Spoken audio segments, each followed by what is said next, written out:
back camera. Downside, I can't see anything. So I'm hoping this has worked. I am so thankful for you to join me on your Sunday. I love doing the live stream. It's so fun to get to interact in real time, and it was such a shame because obviously we missed out on our New Year's live stream because I had a terrible migraine, which was terrible. It was an unacceptable way to start the new year. I'm so sorry we missed out on that. But I thought today that we would do something. Let me move this along a little bit. See if we can sort the angle out. This is working. I don't know if this opening bit did work because I saw some adverts. I've also got my laptop on so I can see your comments. I can't do that on my phone because my eyesight, as an old, I can't see. So we're trying to. Oh no. Let's try and. Oh gosh. We'll get this sorted. Okay. I'm trying to lean this up against a book so that it's lifted off the ground, but we can see the book. It's very stressful. There's a lot of things that need improving with the setup. It's very stressful. But thank you so much for joining me. Hi, Berlin. It's lovely to see you. Hi, Lisa. Hi, Ellis. I need to find out. Ellis Vlogs, what is your full name? Not full name. That's ridiculous. I don't need your government name. But I always feel bad because I want to introduce you on the live stream, and then I'm like, I don't know the full name, not the full name, just a general name, a nickname, any name. It's so good. Hi Anna, how are you doing? It's lovely to see you. This book situation is not working because you can see it, so I will apologise. You can also see the laptop. But there's no other way for me to kind of have a setup where I can see everything. So I will work on this year to make sure that we have a better setup. So that we don't have all of this shenanigans happening. Hi Chris, thank you so much for joining. It's so lovely to see you. And as we missed our New Year's live stream, what I wanted to try and do was have some of the elements that I was going to talk about in the New Year's live stream in this video. So some of the things we were going to go over is the things that you're super excited to see come to Disney this year. If you've got a trip, what you're most looking forward to, like I would absolutely love to know. And also I'll let you know what trips I have planned for this year and just general plans. So I'm so excited, and thank you also as well for your questions via Instagram, which has been amazing, and there's been some really good ones. Hi everyone. Oh, it's so lovely to see so many people live. The laptop situation is very stressful. Let me see. Bear with me, guys. I might do a topsy-turvy Momo. Hang in there. Okay. Woo! Oh no, now we're just upside down. Whoa, okay, that's not going to work. This is not going to work. I thought if I turned the camera the other way, it would magically know. It would magically know. It doesn't know. It doesn't know. I'll be okay with this.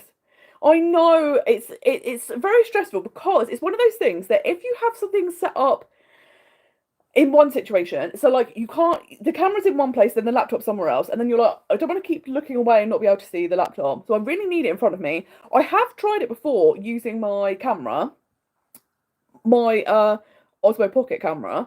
However, just before I went to press live, it disconnected, and then it would not let me reconnect the camera, and I'm so nervous of that happening again because I basically had to start a completely new live stream. I'm just like, just use the phone, it's safe. But obviously it doesn't look great. So we will work on it. I'll try and overcome my fear. Maybe next month we'll use the camera. That would be the ideal solution. Hi Natalie, it's lovely to see you. And well, I'm going to dive in because Chris is here. I'm going to dive in with some of the questions. So one of the things we were talking about is I'm going next Sunday to see a Star Wars in concert. So it's not one where you watch a film and then they have an orchestra. It's just music from Star Wars by an orchestra. I don't know if they'll have clips showing or if it will just literally be the music, but very exciting. And Chris is a massive Star Wars fan and also knows a lot about, has a big love for soundtracks. So his question was favourite Star Wars music, which is so hard because obviously there's been such a breadth of Star Wars. And there's obviously things that are just so iconic that it feels too basic to say, like the Imperial March or the main theme. But I do love Duel of the Fates. I also feel that is a bit of a basic answer, but it's just so iconic. Like, you can't go wrong. It just up there. It's got all the emotions. You just get so pumped up. So, so good. Something I also love because it's silly and funny is the Cantina band. I just think that's such a bop. And when I've seen footage as well of Star Wars Night, and you actually have the Cantina band, you can see them and they're doing the song. I'm like, my life would be made. It's one of my aims in life, one of my goals, my dreams, to go to Star Wars Night in Disneyland and experience this firsthand. So, we're going to manifest that. Hopefully that will happen. I know it's from like the more recent films and they are not popular, but I do love March of the Resistance. I think it's because this is a song that you will hear a lot in Rise of the Resistance. And again, like all of the emotions that are tied to that ride and the excitement, hearing that song brings me straight back to that. And I don't know if you are the same, where like a piece of music will take you to a specific thing. So rather than like listening it to your headphones and you think about, oh, well, when I listen to it, it's more like, oh my god, I was doing this specific thing. And I think that's why you have such nice memories. Or like a piece of music might not even be that good, although these are all excellent. But it's just there's a nostalgia to it because it reminds you of something or of a time of your life, which I think is so so cool. I also really like Your Father Would Be Proud from Rogue One. Again, like I think it was such a perfect piece of music for the scene that it's in. I don't want to like spoil the scenes in case people haven't seen the film, but Rogue One is amazing. If you haven't seen it, definitely go and see it. Like, or watch it. You don't have to go and see it. It's not in the cinema. But like, it's such a good film. And it's one of those that you don't necessarily have to have seen all of Star Wars to understand. You'll be able to follow along. It's fine. Also, loved Open the Door, which is in The Mandalorian, and it was in the last episode of Series 2. Again, I'm not going to spoil it, but if you've seen it, you know exactly what's happening. And that scene is so incredibly powerful, but the music takes it up a notch, and it brings all the emotion. So I absolutely love that. Super, super, super iconic. And I'd love to know if you have any music that's specific, like, oh, that takes me to this time. Or another question Chris asked is Disney music, which I actually find so hard because there's so many good Disney songs. And like I feel like for me, the soundtrack that I love the most overall is Princess and the Frog. I feel like there's no bad song. Absolutely love it. But the thing that I find interesting is for me, it's kind of more like snippets of music that I find that I like tend to go towards more because they will feature in either parades or nighttime shows that have had a like big emotional impact on me. And that's what I think Disney do so well. This is my theory. If a fireworks show doesn't make me cry, it's not a good fireworks show. And I think a big part of that is the music. They have the exact right music. So like one of the reasons I love Happily Ever After is once we get to the music from Hercules, forget about it. It's game over. Like it's so well done, and also like the lyrics of that, I think really tie in well with the show. With like I can beat the odds, I can go the distance. They really tie in with that and the message of the show, but the message of Disney in general. And I think, like we always say, the thing that we love about going to the parks is there's such optimism and joy there, and like hopefulness, and like you could do anything. And those lyrics and that song in that show, and I'm like, done, can't cope. And like stuff like, I know this is probably a weird thing to say, but the music that you hear in Main Street, and it's one of those things, it's kind of like a background noise, but it's just, it immediately transports you. If you hear any of those songs anywhere else, or even like if I'm watching other people's vlogs and you hear it in the background, I love it, because you immediately start thinking about being in Disney. So I love those things so, so much.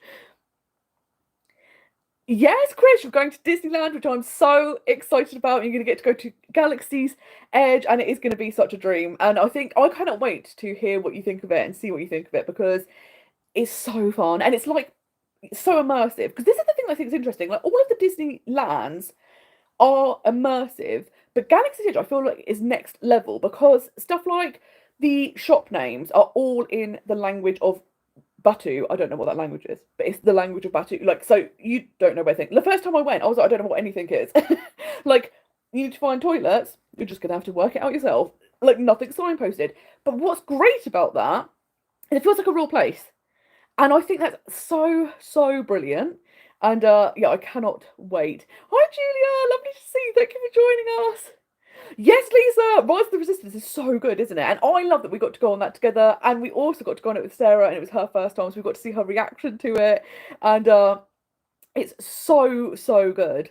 And that's the thing. I feel like I want Chris to enjoy his ride, but I also feel like, can you please film your face on the ride with your phone, just so we can all see what you think? Because it's just such a fantastic ride, and as a Star Wars fan, you're going to absolutely love it. It's going to be the best thing ever. Oh, I'm glad that you like the choices for the songs, Chris.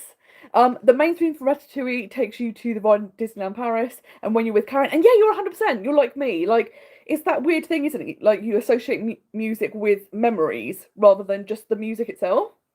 Also, I love Ratatouille so much. It's one of my all-time favorite Disney, well, Pixar films. Love that we've got a Ratatouille land. Also, can we point this out? This is something you're going to hear me talk about in the vlogs. What is the name of Ratatouille Land? Are we just calling it Ratatouille Land? I kept calling it France, and I was like, it feels weird saying France when we're in France. Obviously, in Epcot, it's the France Pavilion, so you're like, perfect. What is it called in Disneyland Paris? Does it have a name? Because we've got like Toy Story Playground, so like some parts of the park do have names, Avengers Campus, and I'm like, does Ratatouille Land have a name? Do I just not know? Lisa, you say Hellfire from the Hunchback always gives you goosebumps. What a song, it's so powerful. Yes, I'm obsessed with Hunchback of Notre Dame. It's one of the most underrated Disney films, I think. It's so, so brilliant. And I would like to see more of it in the park. Something I think is interesting about Disneyland Paris, until we had Ratatouille, we didn't have any French representation from the film. So like no Hunchback really, no Beauty and the Beast. And there might be references in stuff like the nighttime shows and stuff. But there hasn't been a proper thing, and I'm like, I feel like we need to use more. Because, like, there's been quite a few Disney films set in France. And I'm like, let's celebrate that. It'd be amazing. But I love that we're now getting Lion King Land.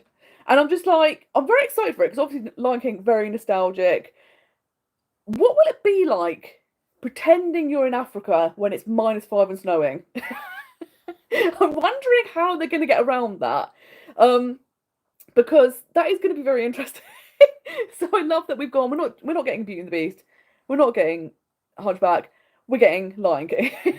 It's like brilliant. Okay, Plaster Remy. I've definitely mispronounced that, but I'm glad that we have an official name. So thank you so much for letting us know. Because I'm always like, I'm definitely calling this a range of things, and none of them are the official name. But I think that's the thing. Like, you know, back in the day, you would go to a Disney park and get a map, and you would see all of the names. Now you don't really have that. So I've just obviously started making names up. So you will hear about that in the upcoming vlogs. But I'm also wondering, are any of you planning Disney trips this year? Have you already got something booked in? Now, I know a few of you, like you say, Chris, Disneyland, California, going to be excellent. I this week have been chatting to Berlin all about like iconic, amazing Disneyland Paris trips, multiple trips this year. I know, Lisa, you're going to Disney World, and then hopefully we'll be meeting up in Disneyland Paris. Like, it's just so exciting to see people already planning their trips for this year. Like, everyone is going. But I think this problem is, isn't it? If we are... Wait a minute, what's going on here? Sorry, the camera's going in and out of focus. I do apologise. But that's something I love, is that we as Disney people, we can't stop going.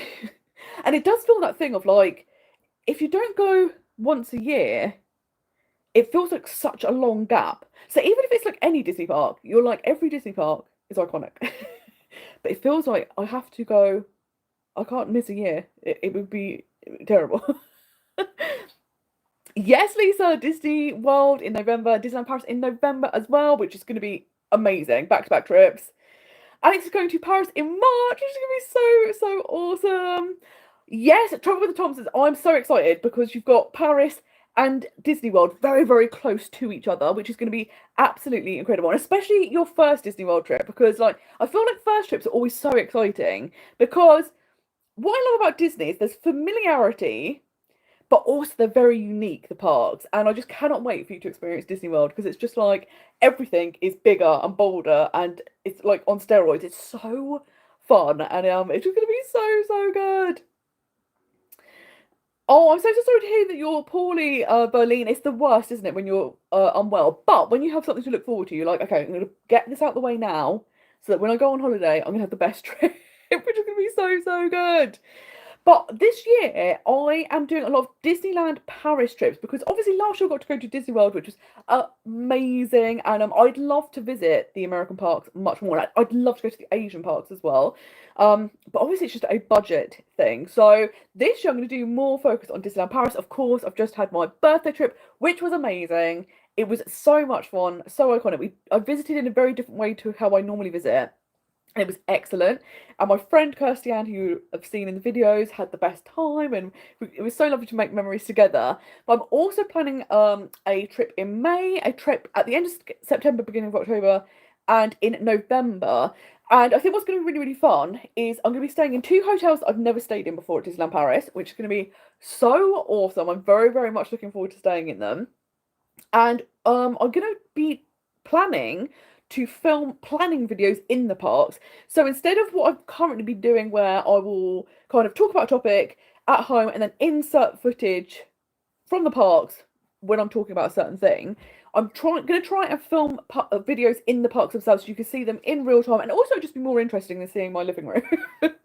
So I think that's going to be a really fun way to visit Disneyland Paris this year. It's also going to be great to see the changes throughout the year. So unfortunately for me, the new nighttime show started the day we left, which I felt personally victimised by. But that does mean in May I'm going to experience that for the very first time. I'm avoiding all spoilers. I am also looking forward to the music festival season, and I do love this about Disneyland Paris, where kind of they do shake it up a lot. So in the past couple of years, we've had the 30th anniversary with Dream and Shine Brighter and all of that amazingness. Then we had like Million Splashes of Colour, that whole season with all of the like crazy decorations. Now we're going into a music festival season. I do love they shake it up a lot. I think it will be great because when we went in January, you only had one parade a day, and that is Stars on Parade, which is one of those things that I don't see at every trip. It's kind of like I'll see it every now and then, but it's not something I'm desperate to see. But you do notice that when you had something like a Million Splashes of Colour and you have multiple parades a day, it adds so much to the park. So I'm very much looking forward to that coming back with the summer season. And it's just great to have something new. And then, of course, the other trips that will be the Halloween and Christmas season, which is going to be amazing. And again, like I think the Disney parks are great because there's always stuff going on. So every park you will have Halloween and Christmas seasons. Disney World, of course, Epcot, you have all the different festivals going on throughout the year. Disneyland have all of these amazing like after hour events like Star Wars night, Sweethearts night. Sometimes they'll have like Disney Channel night or like retro Disney night. Like it's so fun. And I love that Disneyland Paris do shake it up all the time. It's not like every year you visit will be exactly the same. So I'm very much looking forward to these new things happening. And are there any things that you're super excited about seeing that it's going to be new this year? Something you're going to experience for the first time? Or maybe it's not new, but you've just never had the chance to experience it before. What are the things you're most excited for? Yes, you're 100% right, Berlin. Birthday trips are the best. And I can't believe I've never done a birthday trip before. And it does kind of make sense because my birthday is the beginning of January. So it's just a terrible time for everything. Because like everyone's super like burnt out and broke after Christmas. A lot of people will have just gone back to work because they've maybe had time off of work, stuff like that. So it's just a terrible time to do anything.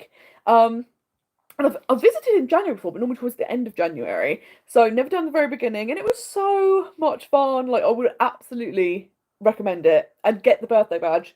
Everyone said to me in advance, make sure you get the birthday badge. And it was so good because everyone could not have been nicer. And like you felt so special on your birthday. And especially we went to Auberge de Cendrillon and had the Princess Dining Meal. And then when they brought my dessert out, they put a little candle in it and everyone sang, and it was so nice. I know, it was just having the best time. Yes, definitely. It's so exciting. We're going to go to Orlando in May and November. And it's great, isn't it? Because what I think is nice about visiting different times of year is you get completely different experiences. And that's going to be so much fun. And this is the thing. I think people that don't go to Disney don't get it. It's kind of like, why are you going again? Is it necessary? Why do you keep going? But whenever you visit, it's very different. Because as we say, like, different months are a very different experience. Different seasons, different parks. Like, there's so many differences. And it's like no 2 trips are exactly the same, which is something that I absolutely love about Disney. I think it's one of the reasons why we can't stop going back. We physically can't stop. It's the worst. Oh, Alex, you've been to Shanghai. What did you think? And you'd love to go to the other two parks. They just look so, so good. And it's really interesting. I've been speaking to a few people that have done all three, and they were saying doing like a 2 week trip where you go to all three is cheaper than a 2 week trip to Disney World. So that's like mind blowing. And it's also that thing of like the merch is much cheaper, which is both a brilliant thing and a terrible thing because I will need so much luggage. And this is the other reason I'm going to need to save up a lot of money to visit because even though it's cheaper, I'm going to spend all of my money because the merchandise is incredible as well. So when it's cheaper and amazing, it's the best and worst combination. But they just look like such brilliant parks, and I really appreciate my friend Derek was there not that long ago, and I was watching his vlogs, and I really loved. Again, it had that familiarity, so you could, you'd see like the main street kind of areas, and you'd go, "Oh, this is Disney." But then when you're in like Shanghai, there's so much Chinese culture and influence that you see, and I love that they really have injected that into the parks because you really want to experience that. And I'm also so ready and on board to get really deeply obsessed with Duffy and his friends. This is the other problem. It's going to happen. And I just can't wait. It's going to be so, so good. Hi, Laurie. It's lovely to see you. How are you doing? I hope you're having a great start to the year. Laurie is an amazing travel agent, and he's been so, so kind in always giving me the best tips and advice. And so recently he's also just launched independently, so if you are ever looking to do a trip, go check out Laurie because you're getting all those good prices, and it's someone that actually goes to the parks a lot and has stayed in the accommodation and knows, because sometimes when you're booking with like the big travel agencies, they'll have like Florida specialists, but they don't necessarily have the insider tips and advice.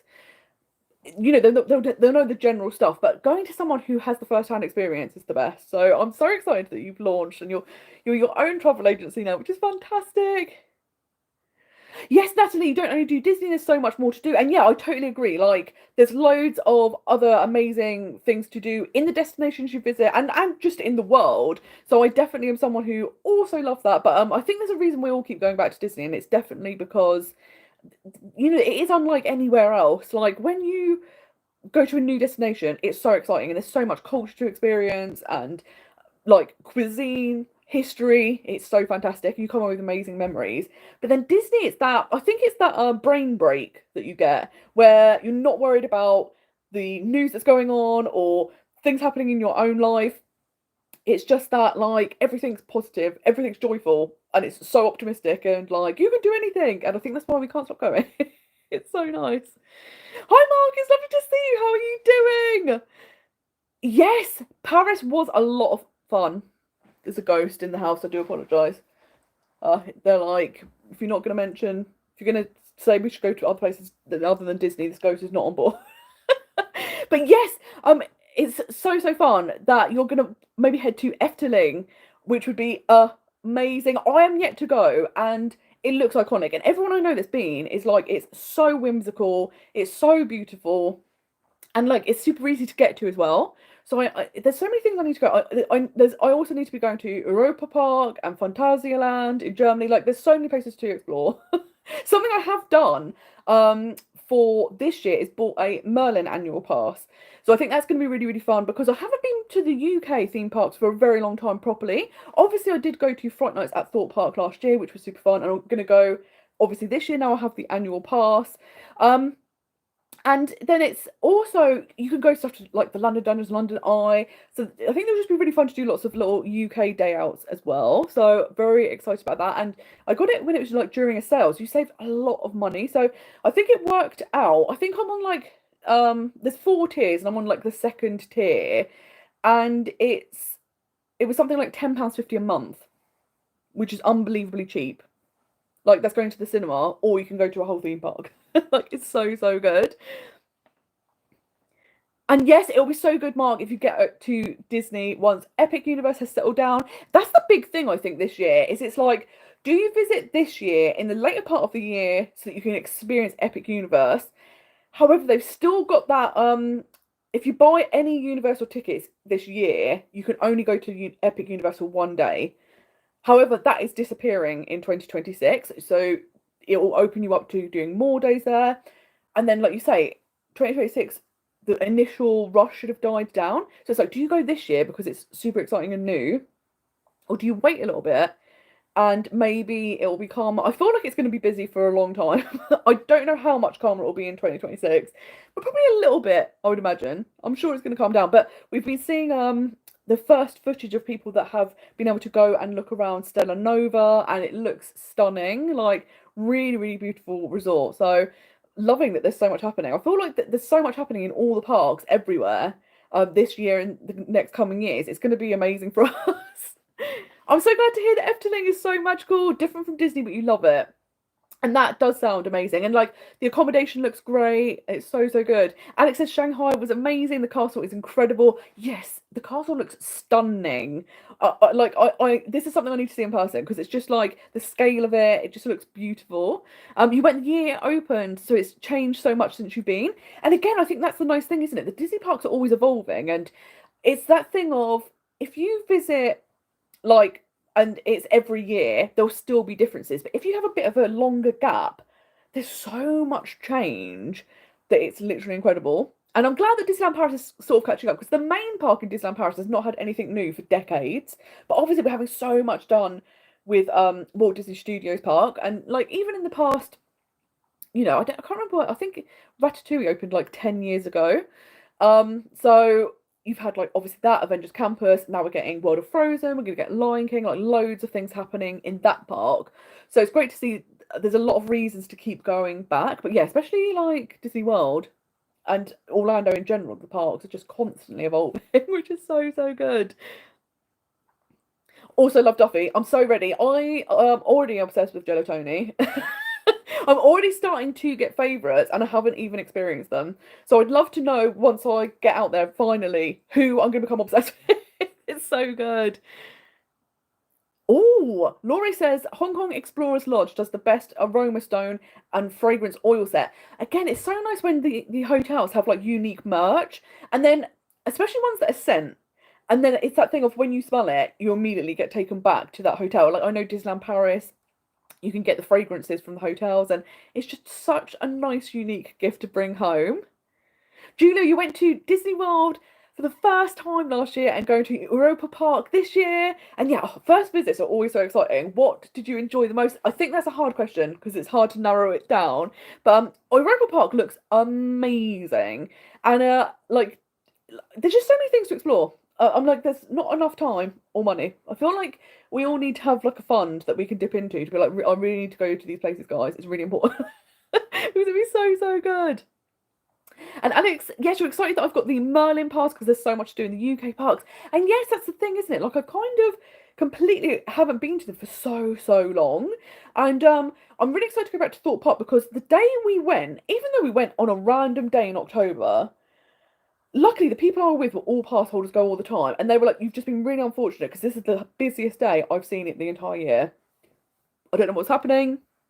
So we didn't actually get to go on any of the rides. I think the shortest queue time was like 70 minutes. So we were like, let's just stick to the houses or haunts or mazes. Like I keep hearing like different places have different names for things, and I'm like, it's very confusing. I think they call them mazes in Thorpe Park, even though I consider mazes more like the outdoor ones that are actual mazes, and they have one of them. But that's called something else. So I'm going to get all up to date with the lingo about what we're calling it. But something else I'd like to do this year is Tully's as well, because that looks next level incredible. Now that Halloween Horror Nights, I've caught the bug, I need to start going to all the events. And this is actually something that's very stressful because I love the Terrifier films. And I've heard a rumour, of course it's just a rumour, so maybe it's not true. But there's a rumour that there's going to be a Terrifier house in both Universal parks. And I'm like, don't, because I can't miss that. But it's also not logical to fly all the way to the other side of the world just to go to it. And I'm like, this could be a problem because it looks so good. Natalie, you're hoping to do another solo trip to Disneyland Paris this year. You did your first one last year and have got the Disney bug. Oh, thank you. I'm so glad to hear that the content was also helpful for planning your solo trip. And solo trips are just so much fun. Like the freedom to experience the parks in any way you like is the best. And it's so exciting to have done your first one. And then, like you say, once you've done it, you're like, oh, I need to do this all the time. So it's going to be so good. Hi Guy, thank you so much for joining us. It's so good to see you. And yes, me and Guy have been having some Zoom consultations this week. Guy has an absolutely awesome Disney World trip planned. Also going to Disneyland this year. And what I always think, when you get to do multiple trips a year, it's already like you've won the golden ticket. But when you get to go to multiple destinations in a year, it's literally iconic. And again, it's that thing, they're all so different. They all have their own personalities. And especially Disneyland, where it's got all those like iconic attractions you only get there and the roaming characters. And then, you know, getting to go to Disney World later this year with Epic Universe also being able to visit is going to be iconic. I'm so excited for you. It's been amazing. Hi Donna, thank you so much for joining us. You're planning to do the Asian parks, but they are complicated to book and you can't book them far in advance or for many days in a row. And I'm a massive anxiety planner, but I need to ride Mystic Manor. Yes, this is the thing. And like the planner in me is so excited to get to experience the Asian parks. But like you say, it is so completely different to what we're used to. And it's that thing of, it's almost like when you get used to planning Disney World, Disneyland, Disneyland Paris trips, it's almost like second nature. So to go into something and it be completely different, I'm so excited about. But it's also going to be a huge challenge because it's like, what is this? But yeah, Mystic Manor looks so iconic and absolutely has to be done.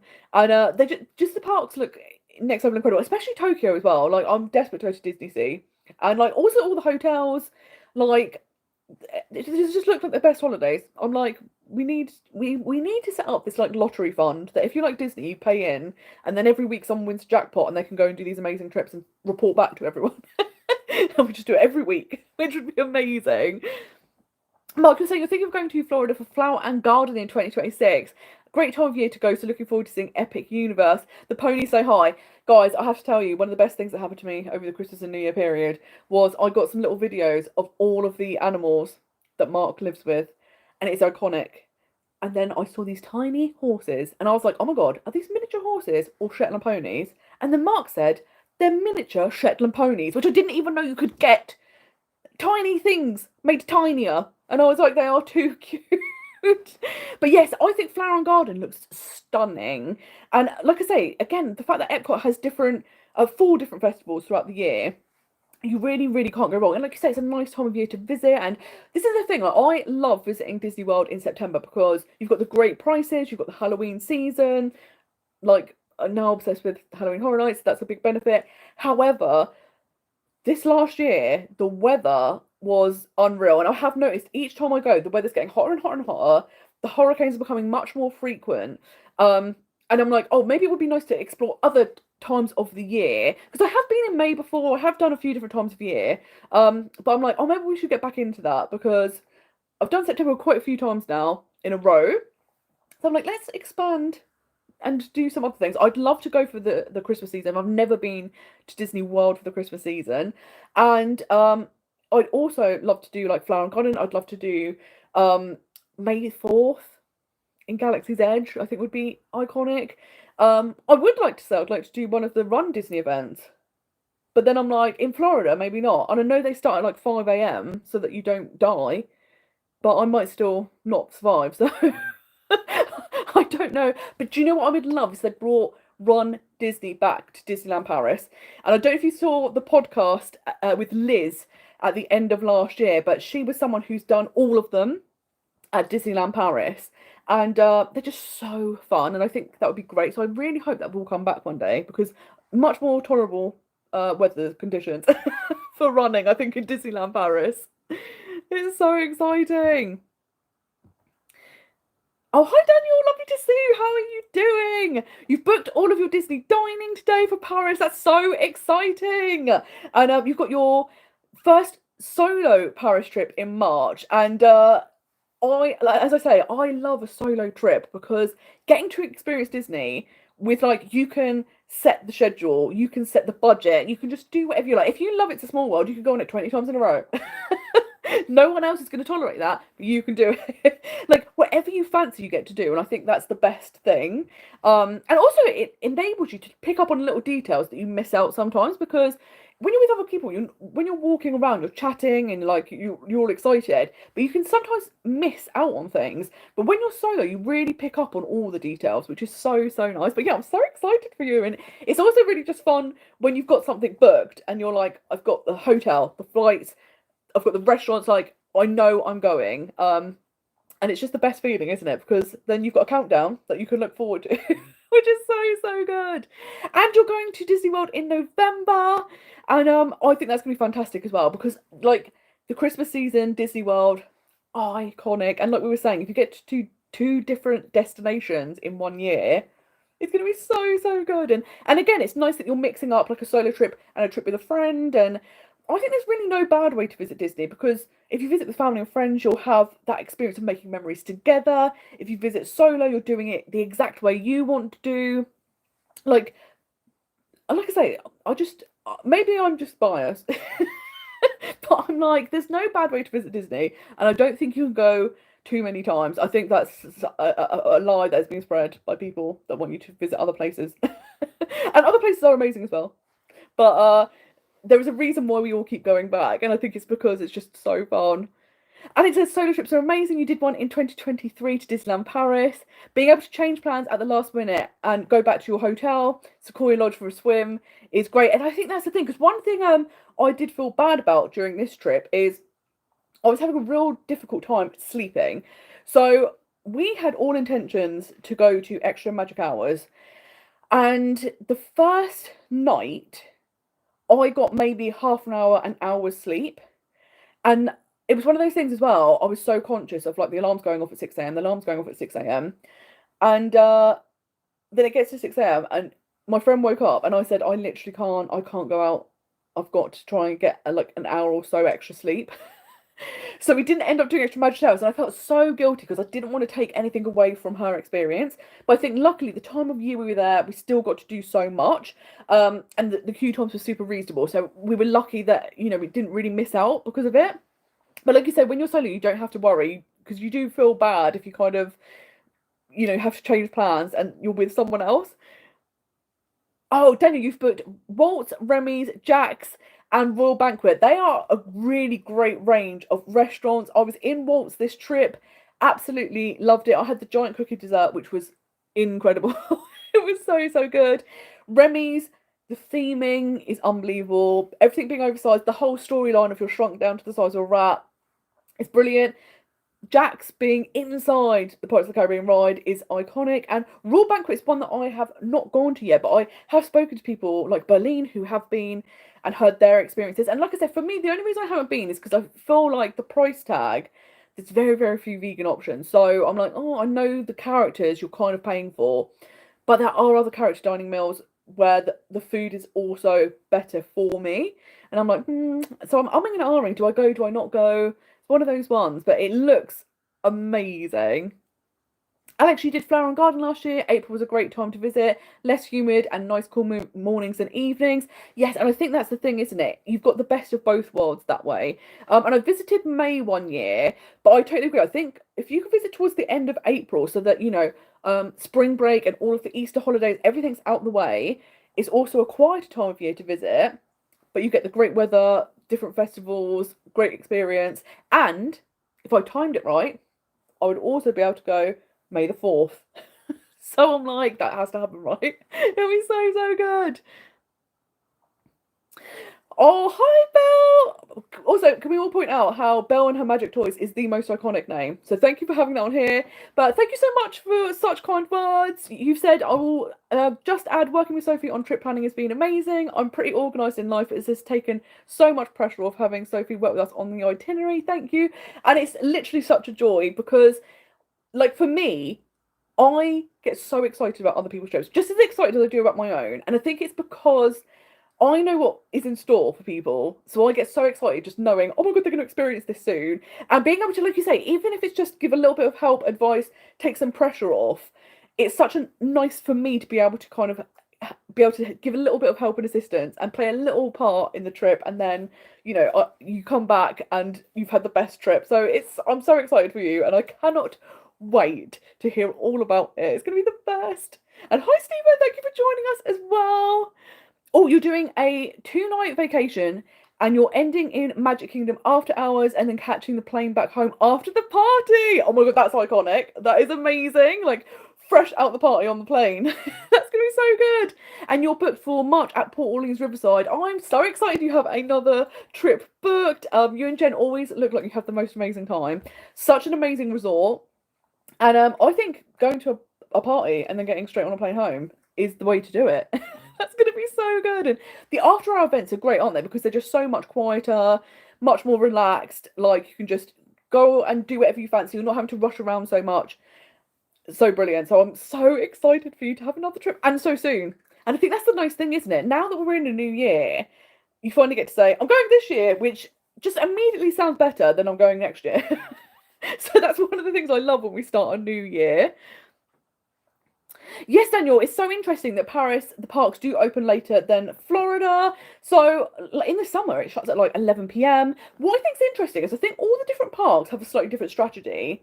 And I think Disneyland have the best. So Disneyland, the parks are open very late. So when I was there, it was open like 8 a.m. till midnight. And then California Adventure was shutting at 10 p.m.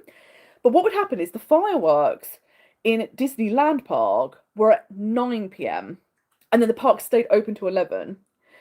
Whereas like Disneyland Paris, their park can stay open to 11, but then the fireworks are at 11. So if you've got very young kids or you're just really, really tired, you miss out on the fireworks. Whereas Disneyland, I feel like, oh, you get to do both of them. Whereas Disney World, it is interesting that it shuts kind of early, particularly stuff like Animal Kingdom shuts very early. So I do like all the parks that are kind of like testing out, what do we do with our hours? What do we do with our shows? But I think Disneyland's got it right. Because what was nice is that like after the fireworks, a lot of people, particularly with young kids, or because it's a locals park and they were having to drive, a couple of hours to get home, they typically leave after the fireworks. But then you'd have 2 extra hours, but the parks were super quiet and you got to go on all the rides and it was amazing. So I think they've got the balance right. I think it's really, really good. Oh, I'm so excited that you're already picking up what you're going to eat, Daniel. That's the thing, isn't it? Once you've seen the menus, you're like, right, these things I've got my eye on. It's so, so good. Yes, Laura, you're saying one of the much best not talked about attractions in Disneyland Paris is Davy Crockett's Adventure. It's a treetop adventure and absolutely fantastic. Is this a Davy Crockett's ranch? Because this is the thing, I think it looks like a really great place to stay. And I feel like if I ever drove, that is the place I would go to. Because it just looks like such a nice experience. But obviously you need a car to stay there, so I've not done it. But it looks like a really, really nice place to stay, especially now they've updated the cabins as well, and they just look very, very cute. And it's just nice to be in like a nature setting, I think. So like you've got the excitement of the parks, but then you come back and kind of relax in nature, which I think it looks really, really good. Hi, it's lovely to see you. How are you doing? It was so nice to meet you in Disneyland Paris on our way out. I love that, like, we kind of crossed paths very briefly, but I was absolutely loving being able to carry on living in Disneyland Paris via all of your content, which was so, so nice. It makes it a bit easier when you have to leave. If you're like, okay, I know someone who's there, and like, I'll just follow their content, which is so, so good. Yes, Alex, you did May the 4th in Hollywood Studios, and it was madness, so, so busy. That's the thing, isn't it? There's no escaping it. It will be absolutely nuts. I would really love to do it in Disneyland when they do the extra hour event where you also get to see all the extra characters. Like you say, the crowd, I don't see that looks like a lot of fun. However, when everyone lifts their lightsabers up, I could cry. So I'm like, I feel like it's one of those things. I'm like, should I brave it once in a lifetime? Should I do it once just to have the experience? Because that's the thing. It's stuff like Christmas Day in Disney. The idea of it sounds great. However, I think the reality, where it's like you can't move shoulder to shoulder, rides are all ridiculous. And particularly because the Christmas season runs for so long. So even if you aren't there on Christmas Day, you'll still get the Christmas experience, but just when it's not as busy. So I'm like, maybe I don't need to do Christmas Day. But whereas May the 4th, I'm like, maybe I do need to do that because that's just literally one day. We can't replicate that. So let me know if you think it's worth doing at least once. Yes, Daniel, you really want to meet Clara Bell. She's so sassy. And yes, it's one of those characters that she doesn't have like an official meet and greet spot. And I do feel like occasionally they just have these characters pop up. But I would like to see more pop-up characters in Disneyland Paris. because there's so many characters that they could play with. They've got so many. So I hope we do kind of see that more, because we used to see Roman characters a lot more, and then that kind of died down and they tend to have their designated spots now. But when you could just spy them out and about, it's the best. So exciting, you're back to Disneyland Paris in July, and you're going to be staying out of the Disney bubble at Hotel Elise, which I think is going to be great. Like, it's one of those things, I've stayed offsite a couple of times. I've never actually stayed in Val d'Europe yet, so I think that would be a fantastic experience, because you've got the train, it's so convenient, you've got the big shopping mall, loads of hotels to choose from. But I've stayed in the strip of hotels behind Disneyland Paris, and they were really, really great prices. So for the trips that I did them for, they were fantastic. And actually, this is probably a good thing to mention. Someone did ask, so UK Disney Prince asked, is the Disneyland Pass worth it? And I think this ties in super well, because I think if you go to Disneyland Paris like more than 3 times a year, and you tend to do short trips, like 3 days, and you stay off site, it's fantastic, because obviously all your park tickets are covered. They do have different blackout dates, so do check which tier would work best for you. But the way to get the most out of it is to stay off of site, because unfortunately one of the benefits they did take away was the hotel discount. However, it's not an official benefit anymore, but they have started doing deals. So it will be like, if you book between this date and this date, then you can get X amount off. So if you did want to stay on site at Disneyland, sometimes there will be an offer, but typically the best way to visit is to stay off site. And if you do these shorter trips, but more times throughout the year, you can really, really, really get your money's worth. The reason I say do the short trips is because you can only book 3 days in advance as a pass holder. Now, that doesn't mean you couldn't visit for more days. It just means you'd have to wait till you've scanned it in on your first day to then book another.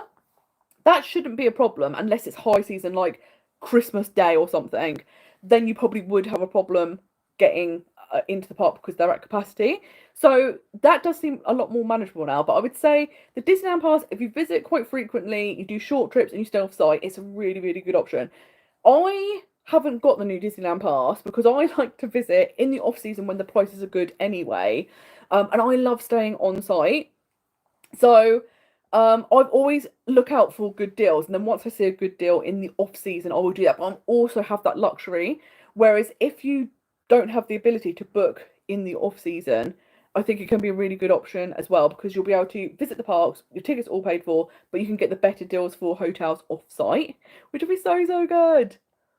Yes, Daniel, you said after your September trip, you were home 2 days and rebooked. I feel like this is a universal experience.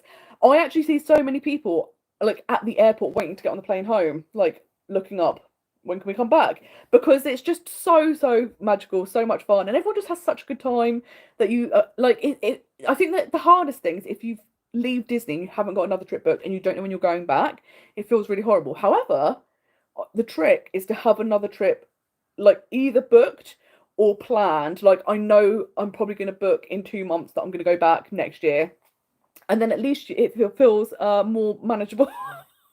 You don't feel so, so sad. But yes, Daniel, you wanted to stay at David Crockett Ranch, but you don't drive. And that is the downside, because that resort, you can't, there's no buses to the parks. And they don't even like allow taxis and stuff to arrive there. You literally do have to have a car. So one of those times I do contemplate, do I drive? But it would take me like 3-4 hours to drive to get to the Eurotunnel. Then obviously it's another 3 hours on the other side, and it feels like a lot for one person. And I'm like, maybe I won't drive. Maybe we'll skip over that. Yes, Alex, you're so right. Doing the fireworks in Disneyland and then knowing you still got a few hours to do rides is such a good feeling. And I think that is such a brilliant part of that park, because basically the rides have no queues. And what I love about Disney as well is the parks feel entirely different at night. Like, when they're all lit up, it's like a whole different land you're in. And particularly getting to go on rides that are outside at night is a completely different experience. So I love that. It's so, so good. David Crockett Ranch is your favourite place to stay, and the adventure park is at the back of the park. Oh, is it in the actual park? This is very exciting. We need to know. This is very good. Oh, so thank you so much for watching the travel day video. It was so, so fun. And I was really impressed that kind of, although we spent a lot of the day travelling, the fact that we got to go on some of our favourite rides, have a great new meal, see the fireworks and the drones in the first day, I was so impressed. And I was like, well done us. It was very, very nice. It was great. Yes, you're asking for the experience of the weather in October compared to May. And I have been in May before, but it was many moons ago. And the thing I remember is it was hot. It wasn't as hot as like September, October time per se, but May tended to rain more. However, like I said, the past couple of years, there's been more hurricanes. So it swings and roundabouts. Like when I went in 2022, there was a lot of rain. And then of course there was a hurricane. When I went this year, not this year, that's a lie. When I went last year, there was perfect weather in September, and I think October is very, very similar. I think it is slightly cooler than September, so a little bit more manageable. But whether you get the rain or not is so hit or miss. So, but that's the thing, isn't it? That Florida has a 6-month hurricane season, so there's most likely going to be rain. But the best thing you can hope for is those little short downpours, which is what I had last September, where you'd have like 20 minutes of really intense rain and then it would be done. And you were like, perfect, we can carry on with the day, which was much more manageable than the trip before, where it was literally like 3-4 hours a day of torrential rain, which is much harder. Hi, Jonathan, lovely to see you. So you have the bronze pass this year and upgraded to silver. Saved £100 in discount. Sorry, €100 in discount, and used skip tax and saved over €100 for that. Yes, and I think that's the thing, isn't it? Like again, if you visit frequently, and the fact that you can get discounts on your food, your merchandise, that all helps over the course of a year. And yeah, skip tax is fantastic as well. I used it for the first time this trip because previously, when it was the old system and you like had to get things stamped and then take them other places, it just sounded too much hassle, so I didn't bother. And then luckily, before I went, my friend Chris, who was here earlier, he was saying, oh, this is really easy to use, and kind of talked me through it. So I was like, okay, we'll do it this trip. And it was so simple. And like I think we submitted our like claim at the airport, and the next day I got like £40 back. So I was like, brilliant. And this trip I didn't buy a lot of things. Like one of the things was quite pricey because I did get the clock, which I'm going to show in the last video. I'm going to do a little haul attached to that video. So it's very exciting that the Disneyland clock did come home with it. But it's great to be able to just get money back on the things you bought, which is fantastic. And then you can put them towards another trip, which is great. It's so good. Daniel said you're staying at B&B hotel, and breakfast is included, and you're not a big breakfast person, so it's not such a problem if you just have a cup of tea and a pastry, which I think is great. I've stayed at B&B before and I really enjoyed it. It's got no frills, but it's super comfortable. The rooms are a great size. It's great that you can get the bus to the park, so I think it's a really good option, and the prices are amazing. I think I also did it where I got a flight that landed quite late one day, and I was like, oh, I don't want to stay in a Disney hotel because obviously part of the price is you're paying for your ticket. Wasn't going to get to experience that, so I was like, do you know what, that first night I'm going to stay at B&B, and then the next day switch to Newport Bay. And I was so impressed. Like I would absolutely go back there again. Like, so I hope you have an amazing stay. Yes, Jonathan, you always have a second trip planned to take away the blues. It's the only way to survive, I think. I honestly think it's completely necessary. Because otherwise it's horrible. Like literally, it's so heartbreaking because you're like, I don't know when I'm going to come back. What if I never come back? Which is silly because we all know ourselves. We'll know, even if it takes us 20 years, we will be back. But I'm like, I can't cope. Alex, you say driving is so much fun. I have to say, but the driving is shared with your husband. And the Eurotunnel is great. This is the thing. I think the Eurotunnel is fantastic, and the fact that like what I think's really good about driving is, especially if you're multiple people, the fact that the Eurotunnel's one price. So like the more people in the car, the better value it is. You don't have to be worrying about luggage limits, anything like that. Like it's fantastic.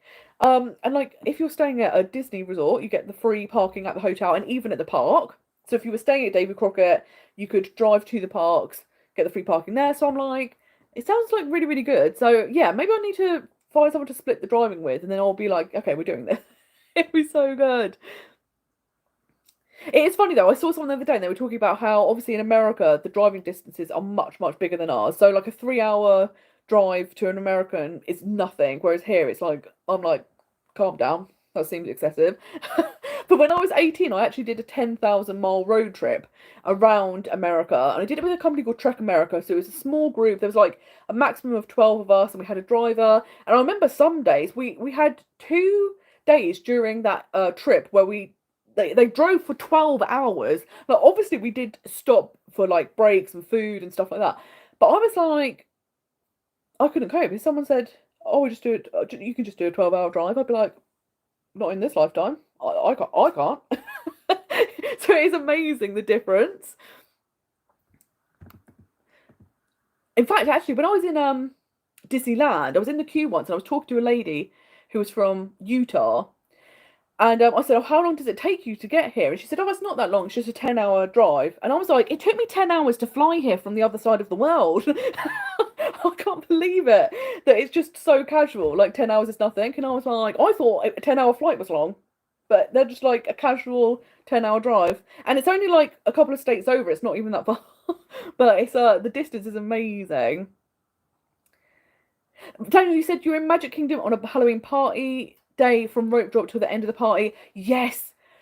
Like when you do that, I mean, it is an experience. You're going to remember it for your lifetime. But by the end, your feet are like, why am I still going? I can't cope. But it is amazing, isn't it? And like the thing is, you don't want to miss out. So you feel like you need to be in the parks, and that's the thing. It's like the battle of the mind versus the body, and the body's like, I can't go on, but the mind's like, but we've got to get the most out of the trip. And it's so difficult. But Daniel, yes, you're so right. Like September, there was rain, but it's boiling, and I would say, particularly this past year that I went, it was the hottest I've ever experienced Florida, and by a significant jump.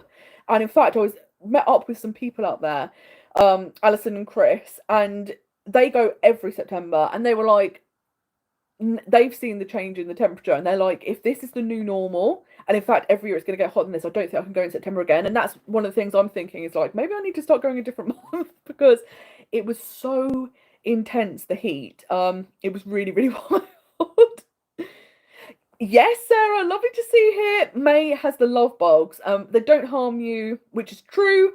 But if you don't like insects, don't go, because you will see a lot of them, and they're very interesting. If you've never seen a love bug, do look them up on Google, because it's like basically it's like 2 bugs that get together, but then they're like attached, and it's like an articulated truck, and it's very weird. They're very unusual. I'd never ever heard about these until I went to Florida and experienced them for the first time, and I was like, what is this? Like, what is happening? But yeah, there is a lot. Like you say, there's a season where they just explode, and there's lots and lots everywhere. Oh, Alex, this is a great question. What's the best thing you've ever brought back from Disneyland Paris?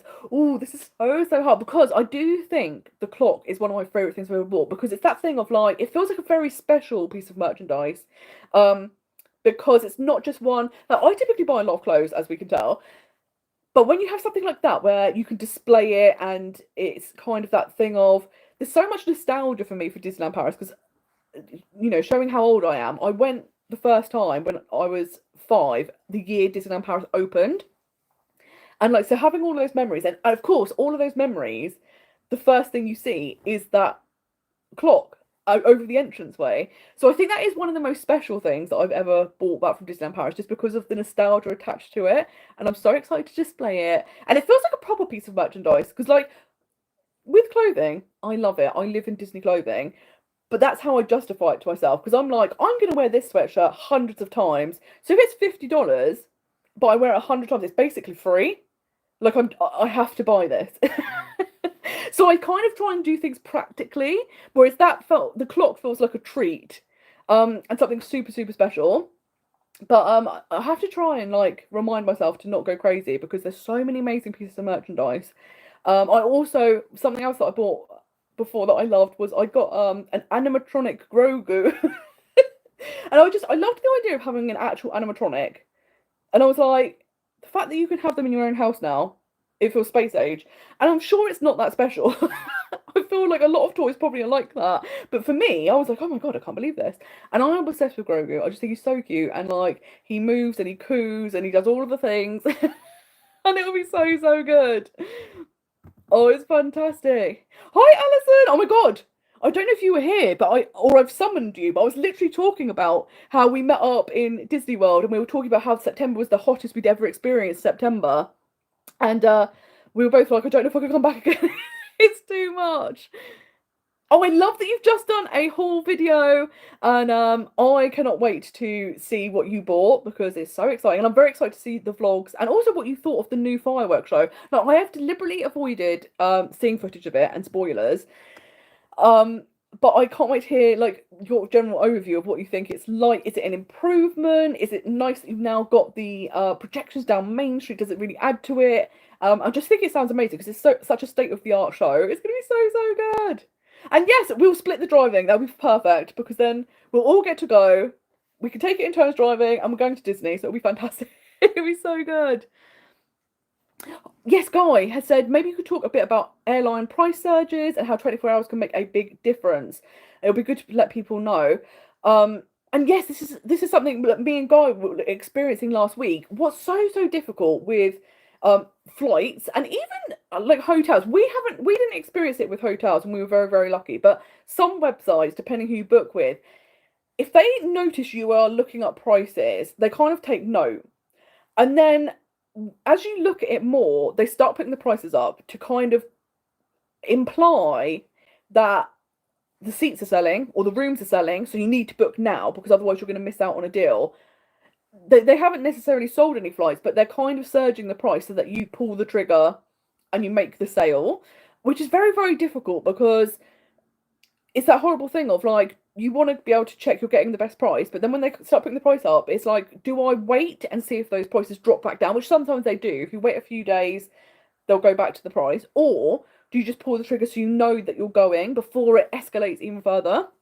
So one of the things that they do recommend is looking via like incognito mode, and then that way they're kind of not using cookies to track you, so that can sometimes help prevent that. But like you say, Guy, when you see a good deal, it's almost like just taking that leap of faith and that plunge, because it's so stressful, isn't it, when the price then goes up and you're like, because the problem is once you've seen a lower price, no matter how much more it goes up, you'll always have in mind, but it could have been this price, and it's so hard. So yeah, just be aware of that, because that is something that I think it's kind of sneaky of airlines and some like hotel companies where they will go, oh, you're looking at this, are you? Let's put the price up so you will be forced to kind of buy now. And it's all these little tactics and tricks that they get to try and get you to book. But yeah, if you see a price that you're happy with, and this is the other thing I tend to do, if I see a price that I'm happy with, I book, and then I never look again, unless it's something like a hotel where I've got a arrangement where it's either I pay at the hotel or I can cancel and get a full refund for free. Because then if you do see a cheaper deal, you could go, perfect, I'll switch the hotel, brilliant. But with flights, I'm always like, once I've found a price I'm happy with, I'll book it and then I'll never look again. Because if the price does go down, I'll never know about it. But yeah, it's one of those things. It's kind of knowing in your mind, this is the range I'd be happy to pay. And if I see it, perfect. Oh, I love Laurie's pricing up going to Hong Kong now that we've been talking about it. And yeah, I've loved hearing your experiences of Hong Kong. And if you're going to be going back, we need all the information, because we need the updates, the most modern information. Modern information? That's not right. Up-to-date information. But yes, it's such a shame because Laurie was actually supposed to be in Disneyland Paris at the same time I was there. But then obviously we had that terrible storm, and I was lucky that I'm on the south coast, so we weren't super impacted. But I know I'd seen photos and you were completely snowed in. So it was very fortunate that you were able to kind of change your plans. But yeah, it's that thing of like, well, I didn't get to go on the Disney trip I was meant to, so maybe I'll go on another trip. It would be so good. Oh wow, you drive 5.5 hours to get to Dover and then get the early train. Like, that is dedication. That is amazing. Because I'm just like, well, when it's like 3-4 hours, I'm like, that feels a lot. But 5.5 hours, that is a proper journey. But it's so nice, like you say, the fact that you're on your own schedule, which is great. You can take as much stuff as you want. Like, I think having a car does have such a big benefit when going to Disneyland Paris. It's great. So Julie says, do you have any Disney plans beside Disneyland Paris in the upcoming future? So at the moment, I don't have anything solidly booked in. Like, obviously, I'm desperate to get back to Disney World, and I'd love to also get to Disneyland during the 70th anniversary celebrations, because I think it'll be such a fun thing to do. I've actually got, I don't know if you can see it, the first ever time I went to Disneyland was during the 50th anniversary celebrations, and I've still got the map. So it would be fantastic to go back kind of 20 years later and experience that. So there's so many things I would like to do. And like I say, if they do this Halloween Horror Nights with Terrifier, I'm like, oh my God, I need to go. But it is just also that thing of budgeting. I'm like, okay. Like the Disneyland Paris trips I've got this year, I had like the budget for, I knew, right, that's already covered, it's perfect. So it's that thing of, if I kind of make more money than expected this year, then I'll definitely do a Disney trip to a different destination. If not, hopefully next year will be the one. But it's very difficult because normally, like previously, I had my regular job, so every single month I had the same income. So I would typically plan my Disney trips out 2 years in advance, because I'd know this year I'm going to go and do these destinations. The next year I'm going to do those destinations. And because I knew how much I was earning, I knew how much I would save.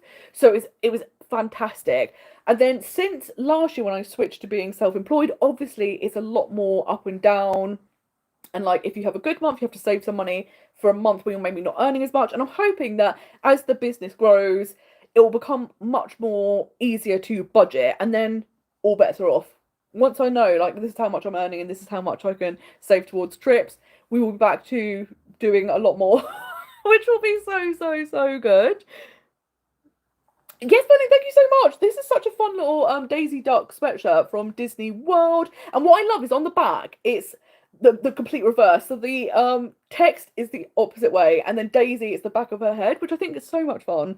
And I also love the kind of like retro design, which is very exciting. Oh, that's a fantastic gift. That one of your favourite things you ever bought back was a bronze partner statue from Disney World, but it's now a close second to the Disney Hotel replica lobby artwork you've just bought. That's so nice. And that's the thing, isn't it? Like, artwork's fantastic because you get to display it. Like any kind of like statues, or like we're saying, the clock, things that you can actually display and always keep is going to be fantastic. They're like super special. So I'm so glad. Those sound like iconic pieces of merchandise. Okay, Daniel's asking, what's the scariest ride at Disneyland Paris? You love a good, fast, dark ride. Well, I'm going to give a controversial opinion. For me, the scariest ride is Orbitron, which should not be scary, but it's definitely scary. But I would say if you like the fast, dark rides, then Hyperspace Mountain, absolutely iconic. You're going to love that launch. It's such a good coaster. You also have Flight Force, and I actually haven't been on that since it was rethemed, because obviously I now get motion sick, which is terrible, but I loved it when it was Rock and Roller Coaster. I think it was a really fun coaster. Again, you've got like a super fast launch, you've got some inversions. It's a really good ride. But yeah, for some reason Orbitron I think is the scariest, which it shouldn't be. It's basically Dumbo but with rockets. But when it tips inwards and you feel like you're going to fall out, it's terrifying. And there's no way you can fall out, but every single time I'm convinced I'm falling out, which is amazing. And it's one of those rides that you can also do at night.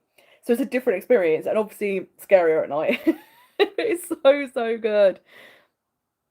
So, Alex asked, have you been back to Disney World since the DAS changes, and did that affect your outlook and experience? So, yes, I obviously had the DAS pass in 2022 because I was having big problems with my foot. And basically, up until that point, I'd already been having about a year of physiotherapy. I'd had shockwave treatment, stuff like that. And just unfortunately for me, just before I went to Disney World, I had a massive flare up. So I was lucky enough to get the DAS pass, and it was one of those things that I also had Genie Plus. So I typically relied on the Genie Plus, but for the rides that I couldn't get Genie Plus for, I would be able to use the DAS pass, which was brilliant. And also the fact that it was just a thing of, it was they basically, like, it was almost like a virtual queue. Like, they hold your place in the queue. So if it's an hour queue, you still wait an hour, but you could do whatever is more comfortable for you. So I thought it was such a fantastic system, so helpful. Obviously, since then, there has been a massive shake-up in the system. It feels very discriminatory now. So many people are getting like they have no chance of getting it even if they've previously qualified.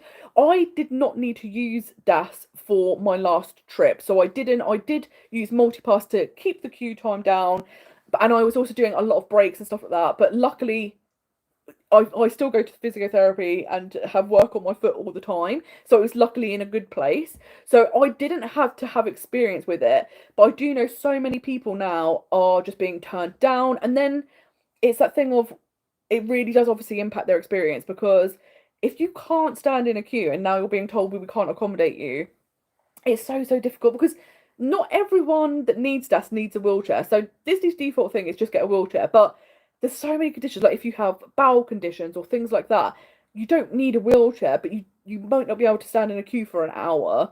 And I just wish they'd find a way to make it fairer.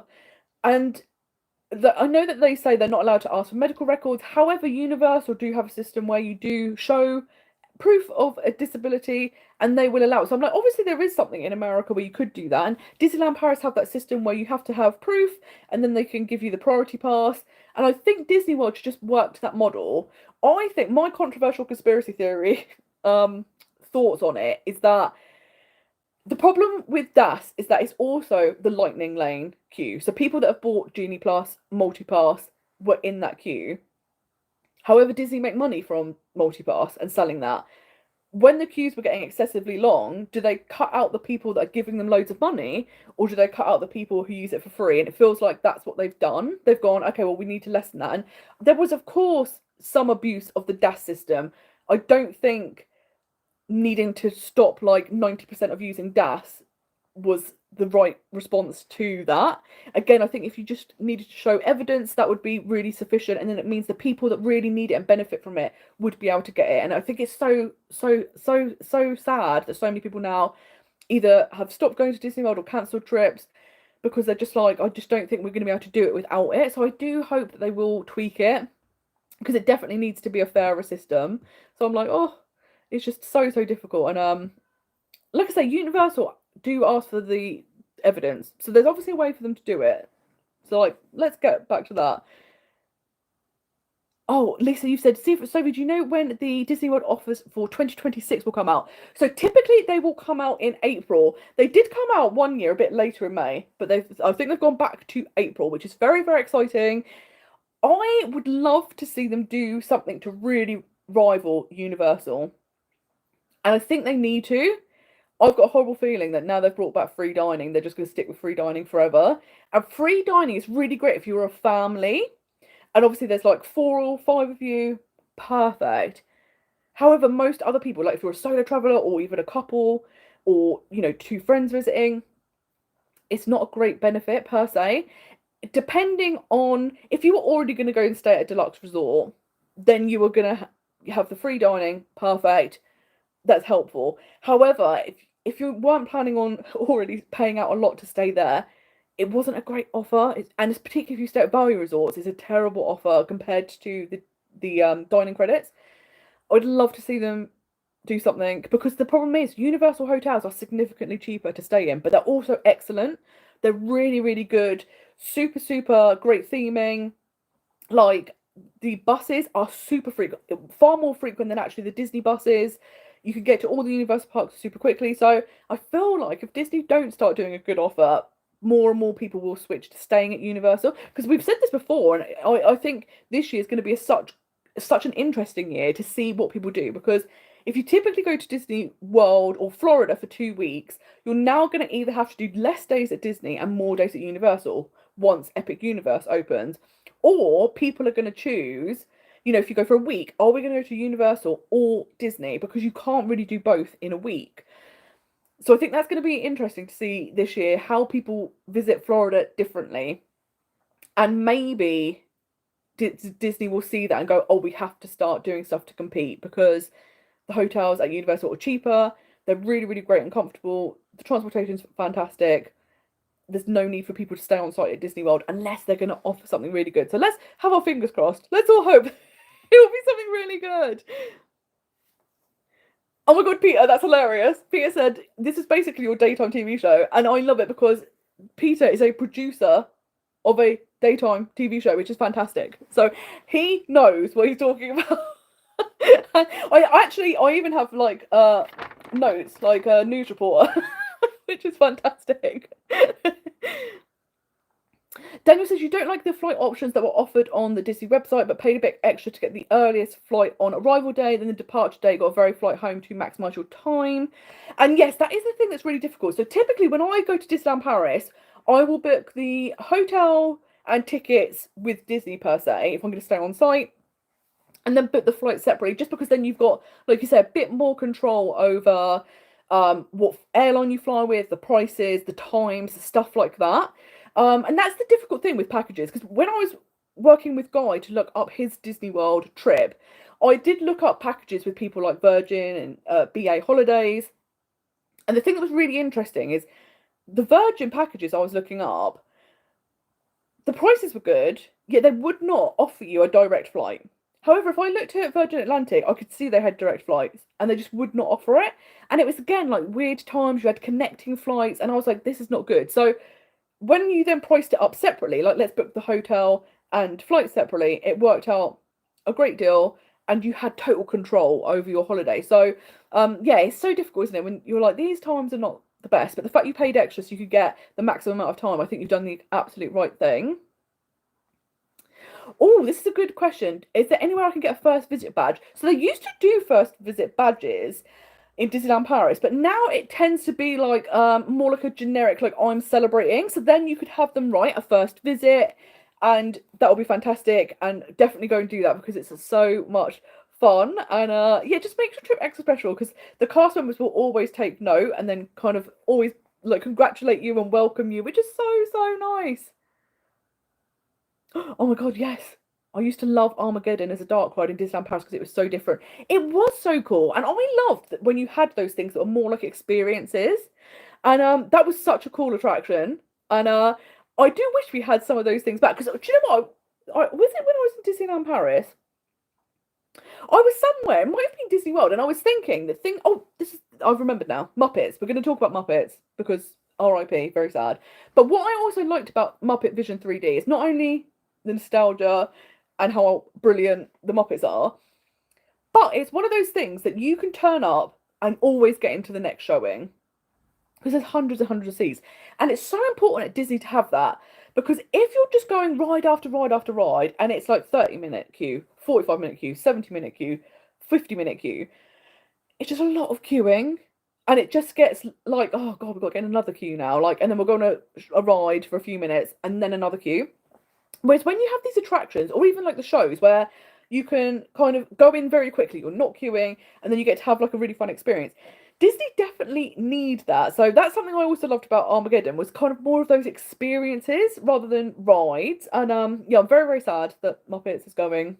I feel sad that I saw it for the last time. I didn't realise it was the last time. I would have watched it more if I knew it was going to be the last time.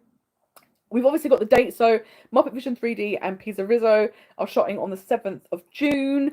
And then May 10th, so even earlier, Mama Melrose is going to be shutting. So that whole land will be shut in June, which is very sad. We don't know about Rock and Roller Coaster when that's going to be rethemed. We do know that's going to become Muppets, but we don't know when. So I'm glad they are going to keep the Muppets. What I would like in the long run is once Villain Land has opened in Magic Kingdom, for the villain show that's going to be opening this year in Hollywood Studios to be turned into a Muppet show. And then I think that would feel more cohesive. Because I know that they're like, oh, we want to do these updates to the parks so that particularly Hollywood Studios feels more cohesive. But I'm like, I don't know if like Muppet Roller Coaster, Disney Villain Show, Beauty and the Beast Show, Tower of Terror is cohesive. That feels very mixed match. So I'm hoping maybe in the long run they'll do more Muppets over by Rock and Roller Coaster and make it like a mini Muppet Land, which would be so good. But how are we feeling about the Muppets going? Is it something you didn't really go on, you weren't that interested in? Are you super sad to see it go? Is anyone going to get to experience it one more time before it does shut? I hope so. We're going to live vicariously through you. Laurie says, Autopia is one of the scariest rides because it chokes you with fumes, which is fact. Something I always think about Autopia, I don't know how cast members work there. Because I know I would have a permanent headache. I would be like, this is the terrible. I can't.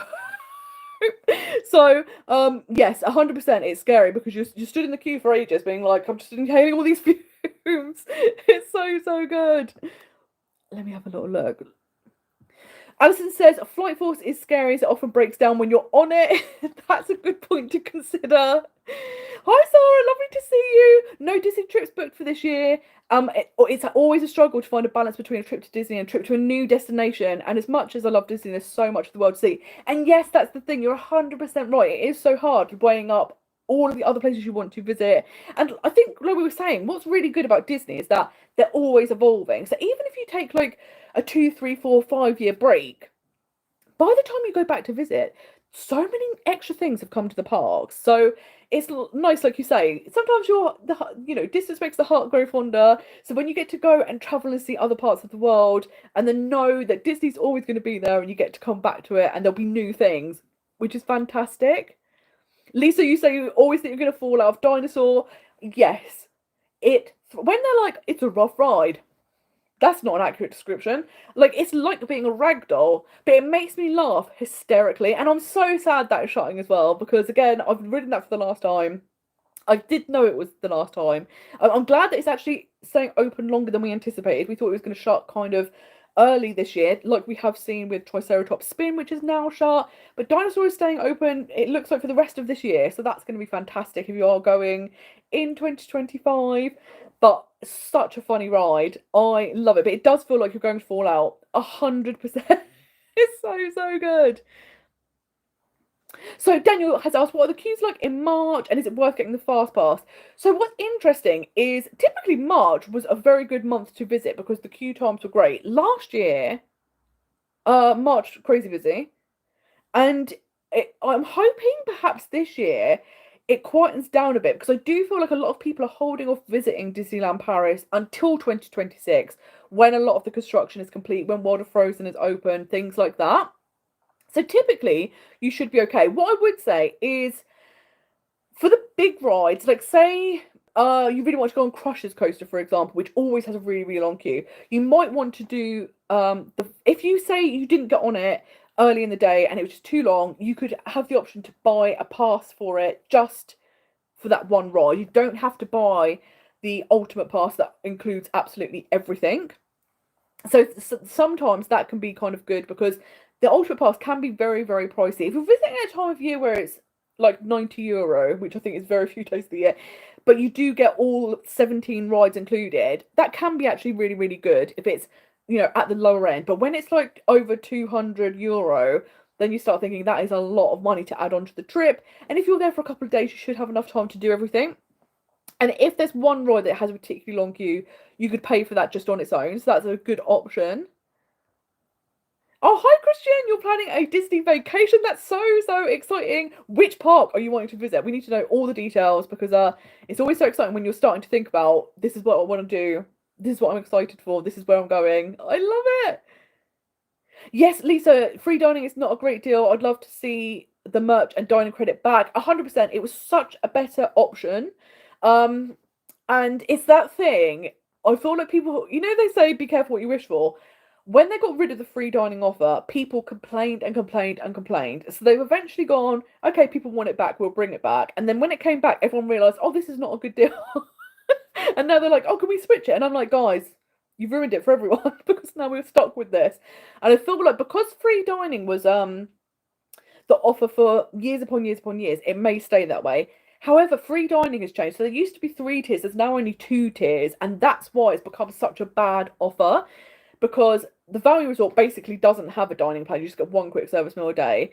And then the 2 other tiers, you have a lot less food and benefits and whatnot than you used to. So it's just like, it's not great. So I really hope that they will do something to change that. Daniel, in November, you're going with a friend and you're at All Star Music, and you've got some type of dining plan. That's going to be great. Like, I love All Star Music. It's such a great resort. Like, the theming is super fun. I really think the food court is great. Some days the characters are wandering around the resort. Like, I think they're so fantastic. And I think it's kind of the same Disneyland Paris, Disney World. There are really no bad resorts. Disneyland Paris specifically, there's no bad hotels. It just depends on the theming you like or your budget. And the same with Disney World. I think the value resorts are fantastic. I don't really think there's any bad resorts. I would actually argue, unless you're going to spend a lot of time at your resort, deluxe resorts aren't always worth the cost. It's great you do have proximity to the parks, depending on which hotels you stay in.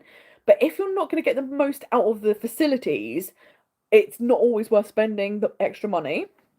But again, there's just no real bad hotels. Wherever you stay on Disney property, it's going to be good. So I think you're going to have a fantastic time. Hi Christina, how are you doing? It's so lovely to hear you. We need to meet up again because it was the best time. It was so much fun. But I was so excited to hear you going to Disney on Ice, and you've got tickets for Hercules. Like, Disney on Ice is so much fun. I remember as a kid we would go down to Brighton when it was there, but I haven't seen it for like, nearly 30 years or something. And I'm like, I need to get on Disney on Ice because it's so much fun. And I'm so excited we're going to see Hercules. And like, it looks so much fun. I know I was speaking to Lisa who saw it when it was in Hamburg, and the reviews weren't great. I'm wondering if they have reworked it a bit for its London run, because I'm assuming between runs they do go, okay, this worked, the audience weren't so keen on that, so it'll be great. But Hercules is such a great story, so I'm so glad that we're getting a musical and we're going to get to experience it, and the songs are fantastic.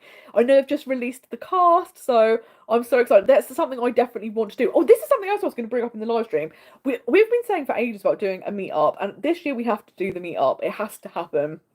And it's just the details, like which month would be better for a meet-up, and stuff like, would people prefer just a meet-up where there's nothing planned per se, so it's not, apart from travel costs, it's not going to cost people money, or would people prefer there to be an activity? So it could be going to a UK theme park, or it could be going to a show in London, maybe a Disney show, or even stuff like, I know some people have suggested going to the Harry Potter studio tour, like do a day out. So do let me know what you would fancy, because we definitely need to arrange this, because I think it'll be so much fun, and it's just nailing down when's a good time to do it and what we would like to do. And it's gonna be so fun. I love getting to meet everyone in person, so that would be fantastic. Guy, you said you were talking about DAS earlier. Showing evidence would be better, but they allow 5 or 6 people on one pass. Why not just 2? Disneyland Paris is very strict and evidence-based. Disney World was too upset to scare people. And I think what's interesting, I feel like Disney World have also changed the DAS pass a bit. So, because it used to be 5 or 6 people. I think it's now 1 person and 4 guests, but they have to be immediate family. So say you have the DAS pass, but you visit with friends, they won't be able to ride with you. Or if you went with your cousin or something like that, they're not considered immediate family. So they have cracked down on that. But that's the thing, I feel like, sometimes when companies want to make a correction, but they make an overcorrection. So now they've gone, basically no one can get the DAS pass, and we're really cracking down on everything. And I'm like, okay, we need like a middle ground. So I'm hoping that the pendulum will swing more back to the middle at some point. But yeah, I think you're so right. Just having evidence-based for the pass would be amazing. And then it just means people can experience the parks in a way that's comfortable for them, and they don't have to feel like they can't go anymore, which is so sad, especially for a place that, so many people feel included. It's one of the destinations where all people feel like they're welcome there, and then for all of a sudden people to feel not welcome, I think it's so, so sad. Oh, Alex was saying you were wearing your red retro Euro Disney sweater the other day. It reminded me of how much I love that collection. Me too. I wear that sweatshirt and the yellow Euro Disney t-shirt all the time. It's like one of my all-time favourite collections. I love when they do the retro stuff, and I just loved that really, really 90s look. So I'm with you. So Alex asks, what's been my favourite Disney resort I've stayed at? I think one of my favourites actually was Caribbean Beach Resort, and I think it was just because, like, coming back in the evenings and then, like, getting in a little hammock on a beach, and it was so calm and so relaxed. The dining is really great as well. When I stayed there, the skyline was being built, so I haven't experienced that, but I love this. I've actually gone on the skyline just for fun now. I'll make a point of just going on it for fun. So I really, really love Caribbean Beach Resort. I just think it's so, so peaceful, so relaxing. The food's great. I haven't stayed at lots of Disney World resorts. This is something I, again, want to do more of. I have stayed at Animal Kingdom Lodge. That was super, super fun for the savannah. And the fact that, the morning you could go on your balcony and see zebras and stuff was incredible. The hotels are beautifully designed. Every single restaurant, and I ate in every single restaurant whilst I was there. is incredible. I would say though, it was the noisiest of the resorts I'd stayed at, which I was not expecting. And I think it's probably because the value resorts, where they are like blocks, and you obviously have the outside door, it feels like it would be louder and more noisy. But I actually think because it's blocks, it's quieter. Whereas obviously Animal Kingdom Lodge is a big, big, huge building.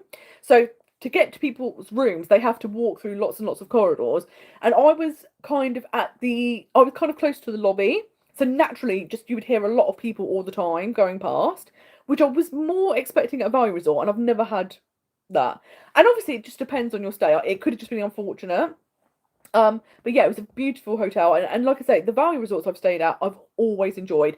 Some resorts I'd love to go to Port Orleans because I think it looks beautiful, and again, like just a really relaxed setting. I think that looks so nice. Polynesian is like one of my top resorts that I want to go to because I love the theming there. I just think it's so stunning. Love Wilderness Lodge, and I think what's nice is even if I don't stay there, I always like to go and visit these hotels, and because like I say, it's nice to go and explore them. They all have really good dining. So that's something I really like about Disney, that you don't have to stay at a hotel to be able to visit and kind of soak up the atmosphere, which is great. But obviously staying there, you will get extra benefits that you don't get as a guest. But just there's so many good things. There's so many good hotels to try. And that's the thing, there's like over 30 hotels at Disney World. There's also going to be a new one coming. Years ago, we'd heard about a kind of nature-themed resort that was going to be, there used to be, oh sorry Jaffa, there's a cat here. There used to be a island, I can't remember what it was called. I want to call it Discovery Island, and I'm pretty sure it's not called Discovery Island, but from Magic Kingdom you get a little boat over to this island, and they had animals, and I remember going there when I was 7, and there was giant tortoises, and the funny thing that happened was it was really hot. So my family had bought me a straw hat, and then there was like a area where you went in and there were like goats roaming around. And as a 7-year-old, you're basically the same height as a goat. And the goat was like, oh, straw, and was eating my hat, and I was terrified because it was like, like chomping near your face, which was amazing. However, that has been shot for a very long time. But they had plans to do a Princess and the Frog themed hotel there. Then the pandemic came and they shelved those plans. However, it's going to come back.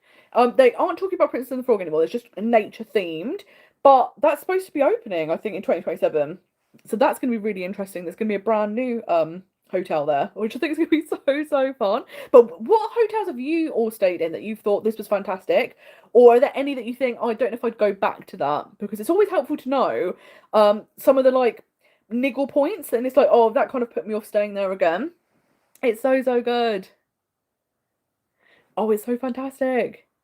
So Laurie's saying a US travel agent, US travel, oh no, us travel agents. I love the way I've immediately gone US. But travel agents will get told in March about the new offer, and you're hoping for the merch and dining credits. But you've been looking at booking with Universal because they have the $1,000 dining and merch credit. And I think that's what's really clever, is like Universal have obviously seen the offers Disney did and that were liked, and we're like, oh, let's do something that we know customers like. And I think that's fantastic of them. I think that's such a smart plan. So yeah, I'm with you. I hope they bring the merch and dining back. It was much better than the dining plan.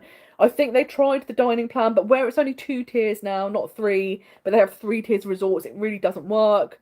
So let's see if they improve on it. And also it'll be interesting because they will have been looking at people that booked last year to visit this year. And with people knowing Epic Universe is coming, did that change anything? Did less people book? What happened? And obviously they'll take that into consideration when they're planning the new offer. So let's hope that they go back to the dining credits. Oh, I'm loving seeing so many people going to see Disney on ice. It's just such a fun experience. And to get to see like all of those like iconic Disney characters but skating around is amazing. And just to hear the music, it's just so good. Oh, I'm so sorry. I've got so far behind on the comments. Let's have a little look. Oh, Sarah, thank you so much for asking. Have I recovered from my shoulder pain? Yes, it's still not 100%, but it's so much better than it was, because I cannot tell you, it was one of the worst pains I've ever been in my life.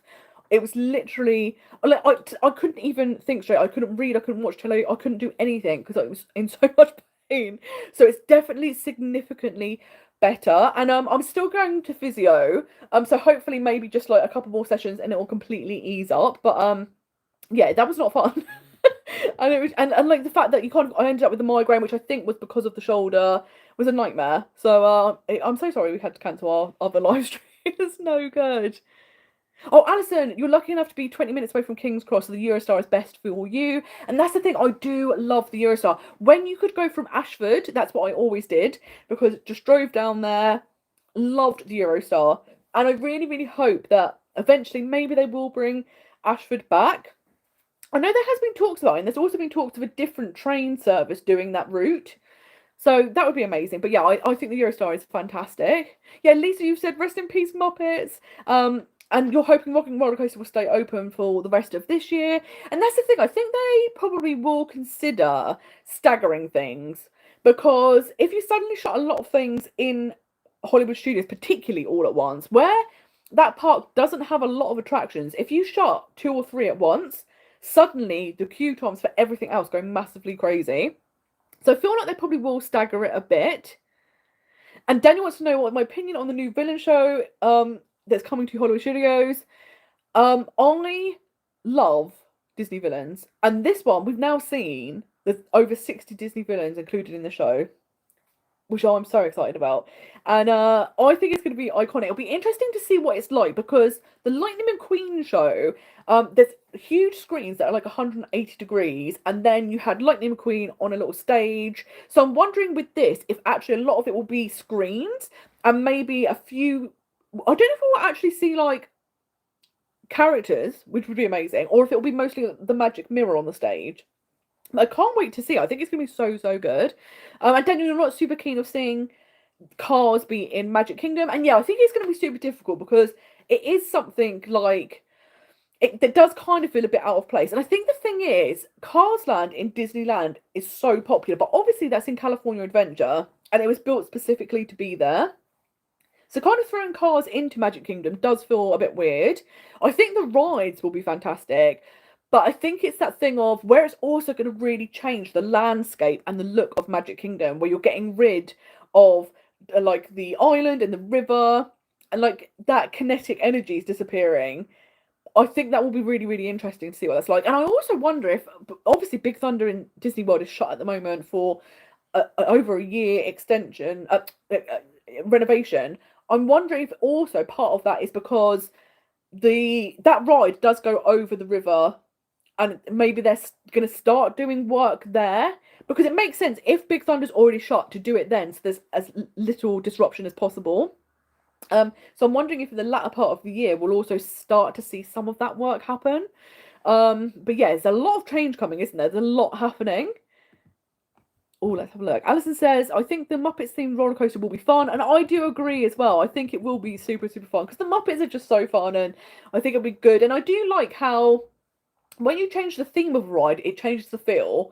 So Tower of Terror is a great example. Guardians of the Galaxy in Disneyland, exact same ride.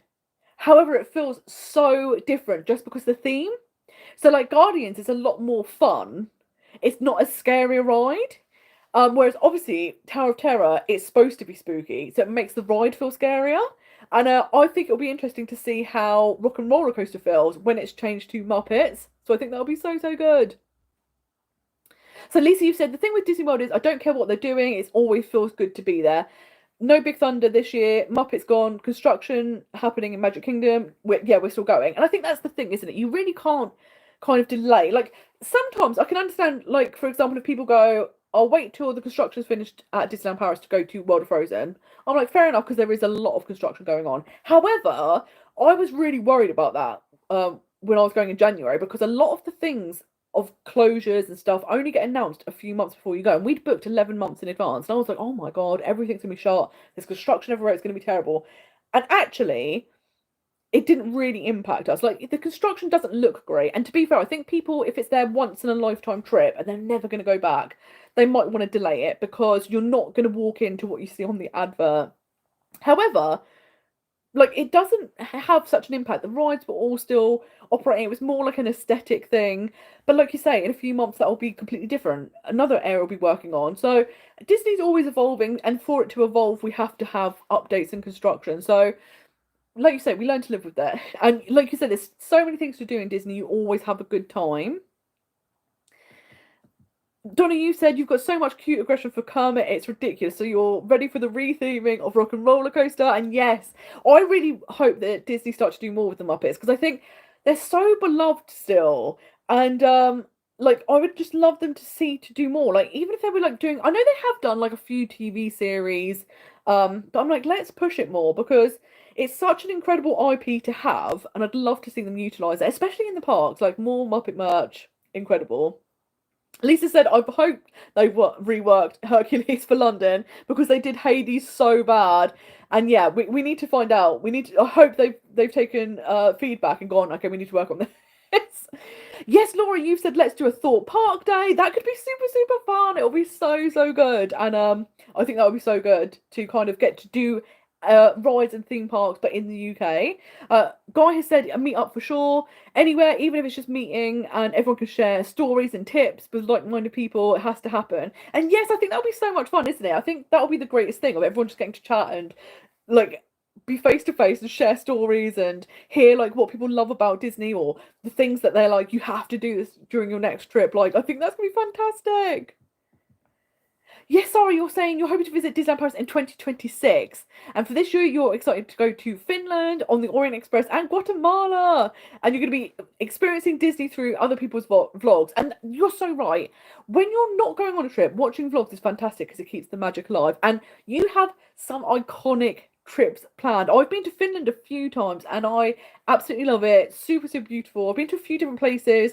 All of them amazing. So I hope you have an amazing time. The Orient Express, what an incredible trip to do. That's like bucket list amazingness. And Guatemala looks stunning. Stephen, who was here earlier, actually lives in Guatemala. So like loving that there's amazing trips coming up. It sounds like an excellent year. And Alison, you've said there's a Peter Pan afternoon tea at the Shard, which is fantastic.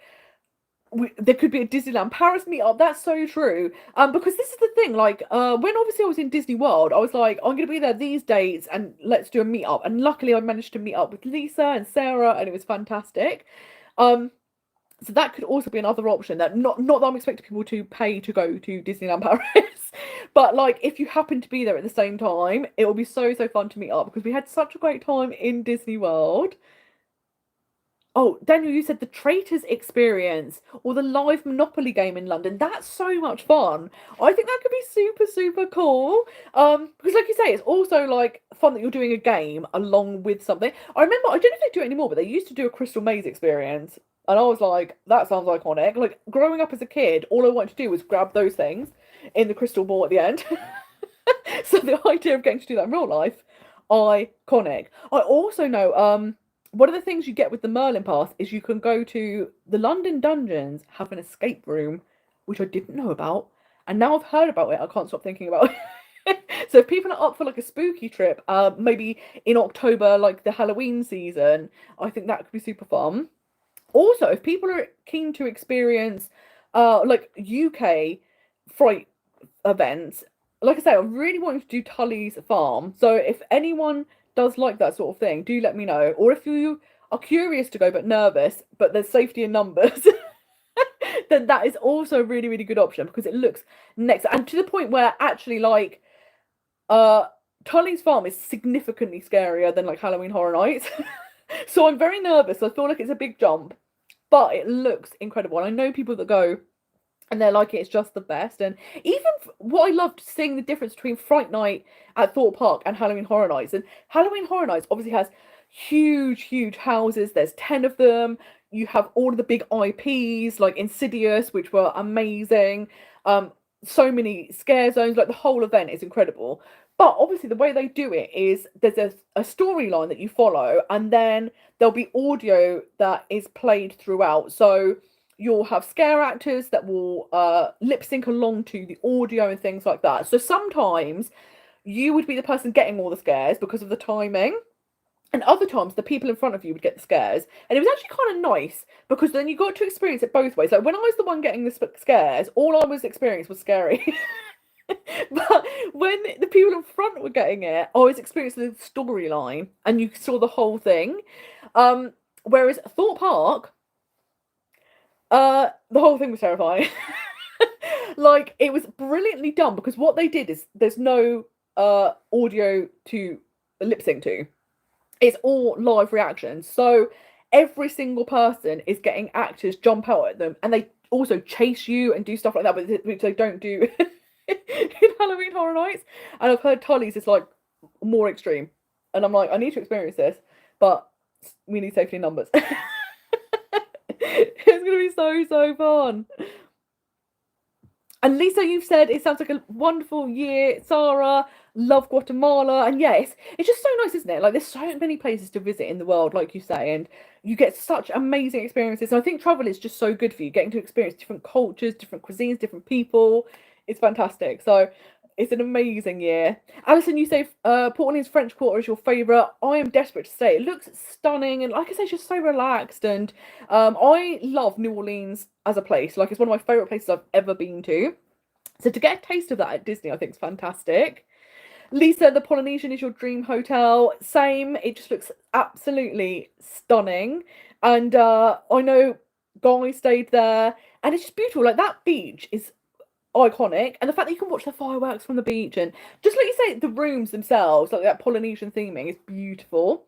And Guy, you said you mentioned deluxe hotel perks, and for what we paid at the Poly last year, it didn't feel like there were any perks. Lightning Lane would be welcome. Could have had another holiday for the price paid. And I think that's the thing, isn't it? Like the perks that you get to staying at a Disney resort is typically the same at whichever resort you stay at. So even if you pay significantly more to stay at a deluxe resort, you don't get any extra benefits.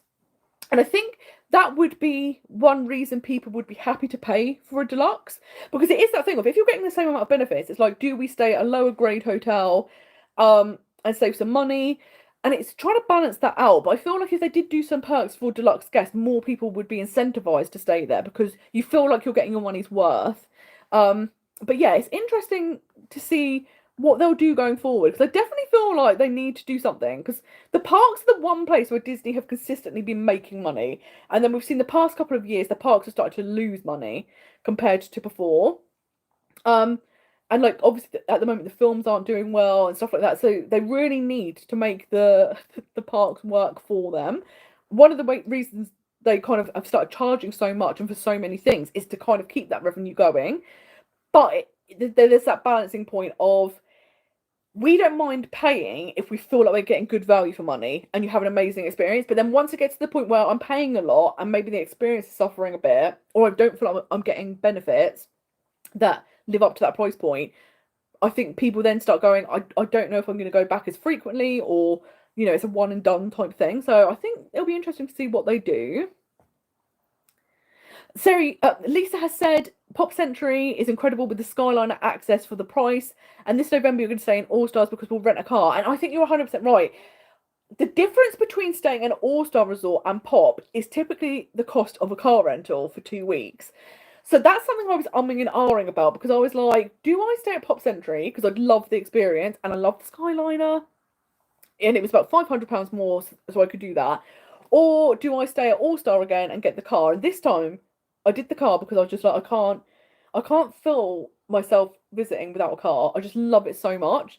I love the freedom you have, the fact you're on your own schedule, like the fact that I'm not waiting for a bus while my feet are hurting in the boiling hot or the rain. Like, I loved it. And but I think, like you say, Pop is fantastic because the fact that you've got the Skyliner access at a value resort, it's a really, really fun theme, like great hotel. So absolutely love hearing your experience of it, and it's definitely what I want to stay in because I need the Skyliner. I need the Skyliner in my life. But yes, sorry, you said if you were to visit one of the Asian parks, would you go sightseeing or solely focus on the Disney parks? And I think it depends on how you visit. So, for example, from the UK, you can visit Shanghai on a 72-hour visa without needing to get a proper visa.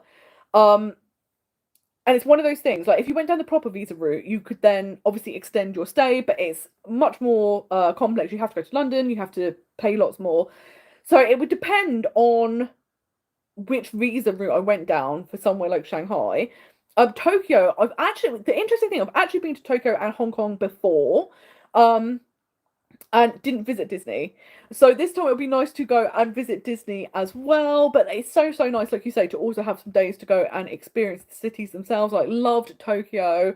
Hong Kong, like, really, really stunning. Got to do loads of great things. So, yes, like, I think it would be great to go and experience them. And like I say, Shanghai is the one where it's like, depending on the visa route, would be probably the deciding factor of how I would visit. But no, it's so, so good. Yes, Sarah, you're saying you absolutely loved the Halloween events, and they are so, so fun. And I love that Disney's is literally not so scary. But the fact that you get to see so many villains, like the Hocus Pocus show is incredible. Boo to You Parade, iconic. You get the special fireworks show, you get to trick or treat. And also to see people in Halloween costumes in the park is so much fun.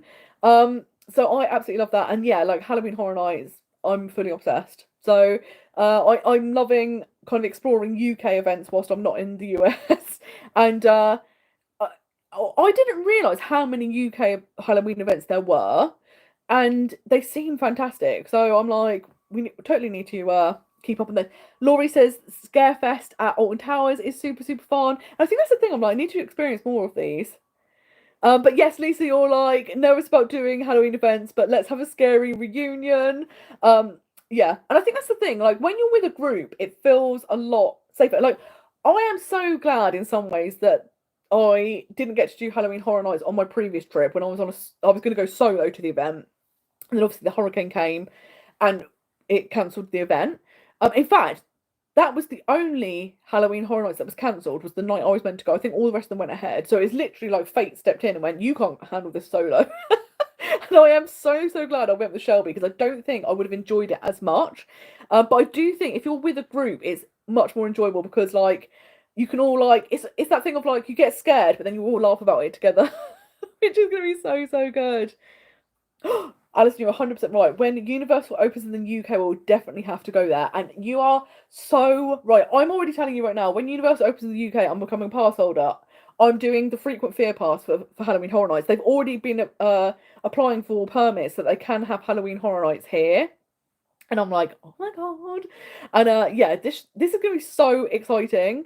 And like I know without even there's no ground even broken, it will be the best theme park in the UK. And it could possibly be the best theme park in Europe.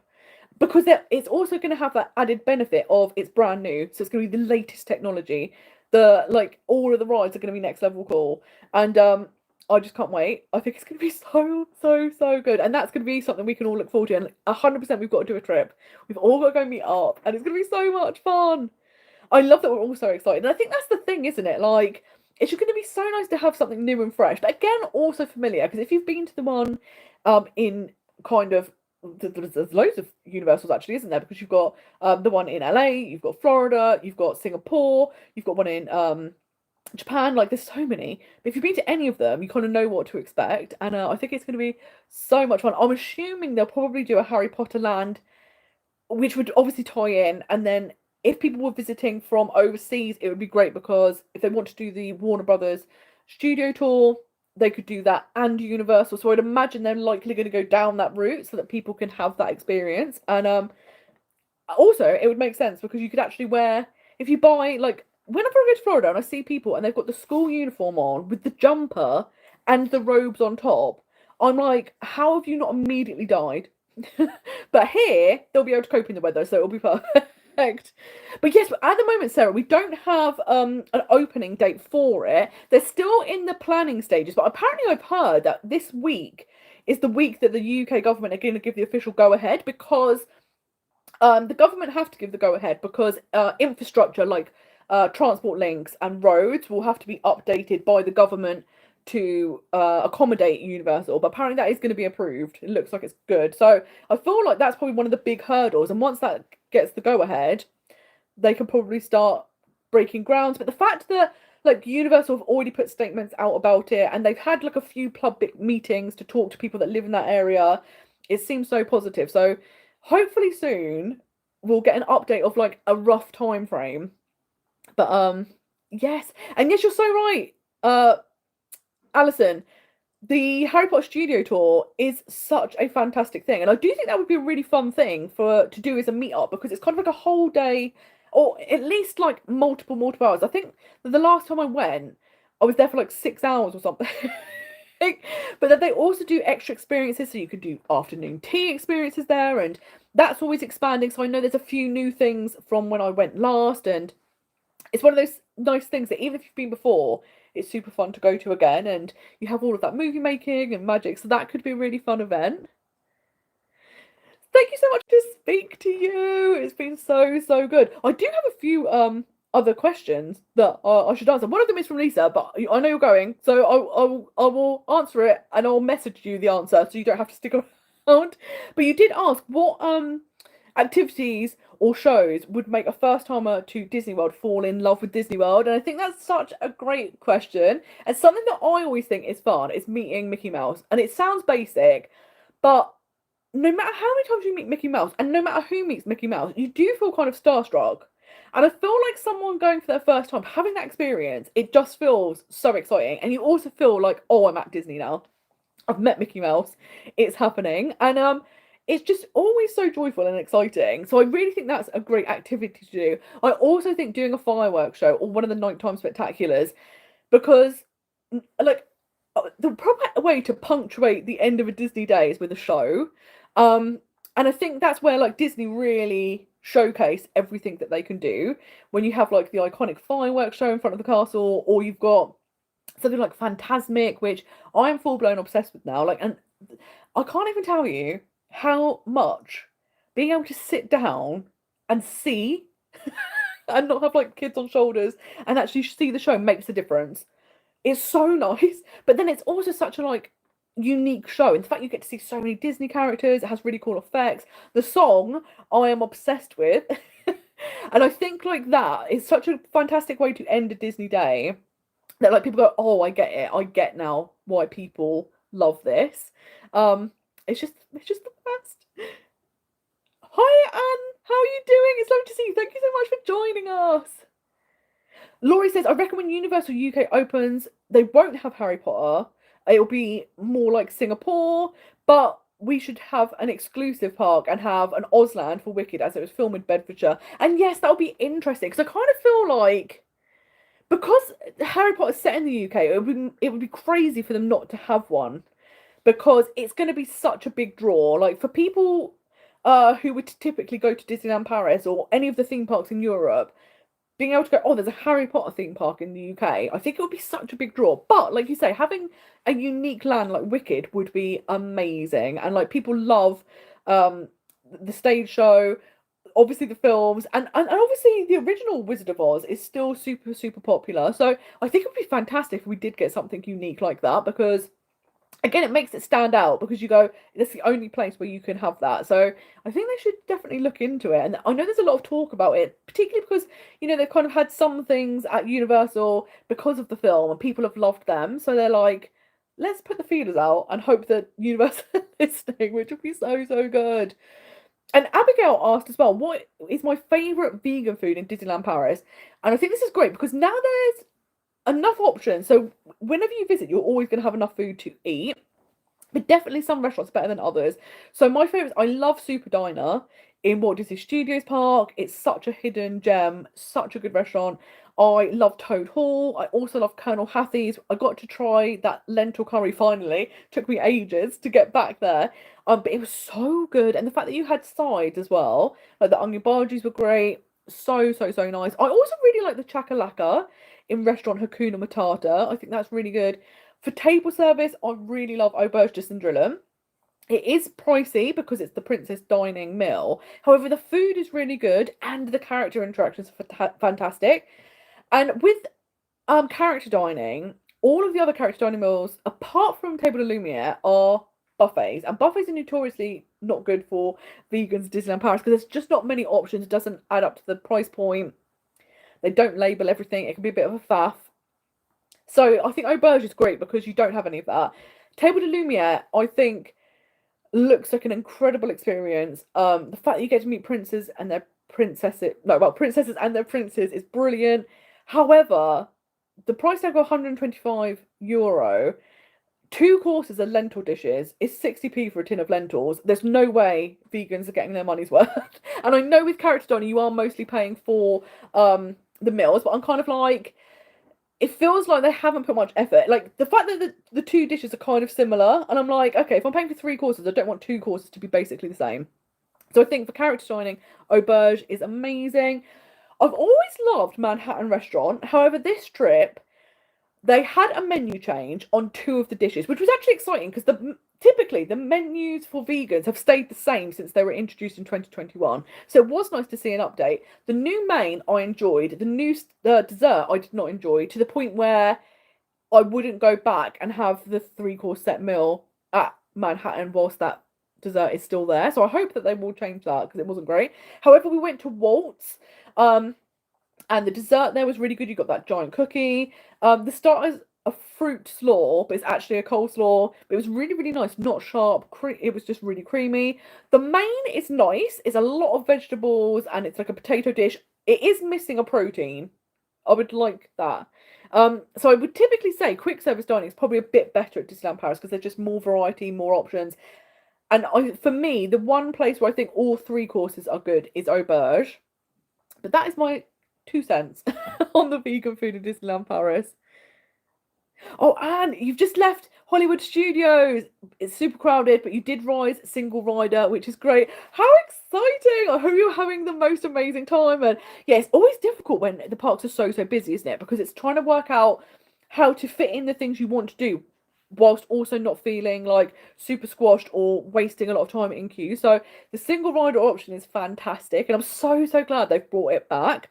And just Rise of the Resistance is iconic. It's one of my all-time favourite rides, and I think that's the thing. I think when I was younger, my favourite rides would always be thrill rides, but as I've gotten older, I really appreciate like well-themed rides, and I do think Rise of the Resistance is the best ride I've ever been on, in the sense of like you're just in Star Wars. Like, it blows my mind every single time. I'm like, we're in Star Wars. It's bonkers. Hi, Dawn. It's so lovely to hear from you. How are you? I'm loving that it is only 1 p.m. Dawn lives out in California. And if you've seen my Disneyland vlog series, you would have seen Dawn. I was so lucky to meet up with Dawn and Connie. And we had the best time together. It was such a highlight of my trip. So it's lovely to see you here. Sarah says, all your vegan friends are cheering about the vegan Nutella Ferrero that's just launched. It seems to be a hit. That sounds incredible. I hope that makes its way over here. That sounds amazing. It sounds so good. And yeah, the fact that you can get Nutella now, but a vegan version, brilliant. Like, so it's got to come here surely. It's gonna be so nice. But I am glad that Disneyland Paris, like I say, now even if you go for 5 days, there are enough options that you can eat every single day. You're not scrambling like before. So it just makes life a lot easier. And it's good that pretty much all restaurants have an option, because then if you're traveling with people who aren't vegan, you're not restricted. You can kind of eat in any restaurant that the group wants to eat in, which I think is really good. Somewhere else that I think is really good is Annette's Diner. Like, they only have one burger that is suitable for vegans or vegetarians. And it's a really great burger, and it has tons and tons of veg as well. And the portion's really big. It's only a few euro more than if you were to get a burger in the parks, but the quality and the portion size is so much better. And it's just such a fun themed restaurant. Some of the staff are on rollerblades. They also kind of every maybe half an hour, 40 minutes, they have like a little dance break. So they put music on and the staff dance around and like kids get up and join in, and it's just so much fun. So I really like Annette's too. Thank you so much for joining us, Laurie. It's lovely to have seen you. It's fantastic. But yeah, I'm wondering if there's anything you're excited for this year at Disney that you're like, okay, I know this new thing is coming and I really want to experience it. Or maybe it's just something you've never experienced before. Because again, like when you visit Disney, there's always things you either haven't done or like, for example, I am desperate to do a backstage tour of the trains. So in Disney World, they've stopped it. They haven't brought it back. But I know in Disneyland, they are bringing it back. And I'm like, I just really want to do that. That's just one of the things that's on my bucket list. I really want to do the backstage train tour. But like, I'm really excited for the music festival season in Disneyland Paris. I think that's going to be so much fun. It looks so good. There's going to be so much going on in the park. It seems like lots is coming. The villain show in Disney World looks iconic. The Walt Disney animatronic for the 70th anniversary in Disneyland. I'm going to cry. It's happening. I know immediately as soon as I see it. That's it. Game over. But is there anything you're super looking forward to? And even if you're not visiting this year, but you're like, oh, next time I go, that is something I need to go and experience. Because as we say, that's one of the good things. The parks are always expanding, always changing. So there's always new things to experience. I'm also looking forward to the new fireworks show. Like I say, I was very upset that it ended up debuting the day we left, so we didn't quite see it. But when I go back, it's going to be fantastic to go and have the whole experience. And the fact that, you know, you've got the projections down Main Street now, I think that does add something. And what's nice is it also means that you can experience the fireworks in different ways. So you might want to do one where you're at the very end of Main Street so you can see the whole thing. You might want to do one time where you're in the middle of Main Street to see what that's like with the close-up projections. You might want to do another time where you're in the castle hub so you can really experience the fireworks and the drones. And I think that's kind of nice because it means that now when you go and see the fireworks at Disneyland Paris, you've got options and there's a reason to keep going back to see the fireworks. So I think that's really, really cool. Hi Anna, it's lovely to see you. How are you doing? I love that you're going to Disneyland Paris late September and excited about the new fireworks show. Yes, September is such a fun time to visit, like such a great month. And the fireworks show looks incredible. And the fact, again, it's going to be like the latest technology. It's going to be so, so good. It's going to be like such an upgrade because like Illuminations and Dreams, when they first came out, I was like, oh my God, amazing. But then because we saw them, like I think they bounced between those two shows for like more than 10 years. And then it gets to a point where we're like, okay, we've seen this. And it's one of those things, like Illuminations, there were parts of it that I liked. It didn't make me cry. And as we've already noticed, I judge things on whether they make me cry or not, which is probably a weird scale. But never made me cry. So I was like, oh, like, okay, it's sad it's leaving, but I'm not super sad. Whereas something like Happily Ever After in Disney World, Magic Kingdom, I'm obsessed with. And when that leaves, I will be so upset. But like, I'm very much looking forward to this new fireworks show. I think it's going to be so good. Yes, you really want to go to Disneyland. The Walt animatronic is going to be legendary. Not been to Disney World since 2017, so thinking next year. Never been to Galaxy's Edge or Toy Story Land. And that's the really fun thing, isn't it? When you've had like a little gap, you get to go and there's like so many cool things. And the fact there's whole new lands. And I can't wait for you to experience Galaxy's Edge and to hear what you think. Because I just think it's fantastic. Like, I am obsessed. And like, I'm a Star Wars fan. I'm not someone that knows like canon, knows all of the facts. But every kind of film I've watched, TV show I've watched, I love it. Love the whole world of it. And getting to go to Galaxy's Edge is mind-blowing. And like to see the Millennium Falcon. And the fact that also it's one land where all the characters are roaming and there's like a storyline going on. So I watched a TikTok video earlier today of these people who were in Galaxy's Edge and Chewbacca was crouched behind them because there were some stormtroopers trying to find him. And all of the people were like surrounding him to protect him. And I was like, it's just so fun that they have this kind of storyline going on that you get to be a part of. And I think that's something that makes Galaxy's Edge stand out. So I can't wait to hear what you think. Oh, I'm so glad to hear this. Tales of Magic easily beats both previous Disneyland Paris fireworks show. The Main Street projections are amazing and the music, oh my God. There's different music pieces mixed together, which is great. Yes, I'm so glad to hear that because that's something I thought Dream and Shine Brighter and even A Million Splashes of Colour did really well was the like music mix. So to hear that they've started incorporating that into the fireworks show sounds amazing. And like I say, for me, I think the music is a big part of why I love the fireworks show. If they get like the right emotions in the music, then that's it. Game over. I'm crying and I'm having the best time. But I'm so glad to hear your review because it makes me so excited to see it. It's just gonna be so good. And yeah, it's gonna be fantastic. Dawn asked, does Disneyland Paris utilise magic bands like here in the US? And we don't. They don't have any magic bands at all in Disneyland Paris. What you do have is kind of similar to the US parks where your room key is also your park ticket and things like that. But there's nothing where it's like a one-stop shop like a magic band. So, for example, This trip we bought Photo Pass, but you had a separate card for that. So you kind of had your park ticket on one card, photo pass on another card. Whereas obviously Magic Bands are fantastic because it's just everything on one band. I actually get sad when I go home because I'm like, I want to be able to open my car, my house, pay for my shopping. I want everything with a Magic Band. I think we need a Magic Band for life. It's so good. Anna says, I liked the electrical sky parade, but felt it wasn't Disney themed, which is a bit disappointing to me. And now I saw some footage from the fireworks show, I feel really excited. And yeah, it's interesting because I loved the electrical sky parade because of the nostalgia of having seen the Main Street electrical parade.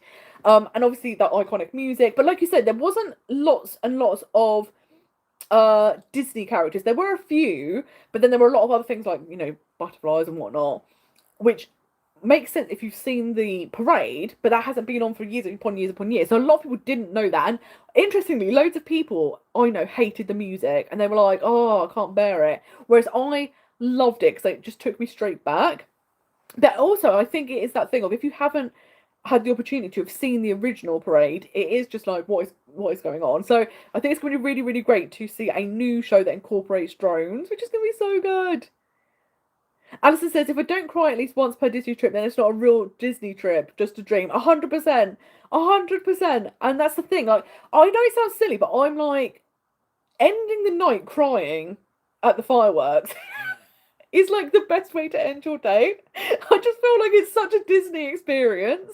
And yeah, I think it's so fun, and like you say, it can even be things you'll see other people experience. Like I didn't cry, I managed to control myself, but I remember once I met Mickey Mouse in Town Square, and he in front of me there was a group, and they had assistant's dog, and this dog was so excited to meet Mickey Mouse, and like he was like, you know when they do the tappy tappy feet, and he was doing the tappy tappy feet, and the people in front had of them had young children, so they were spending a lot of time meeting Mickey.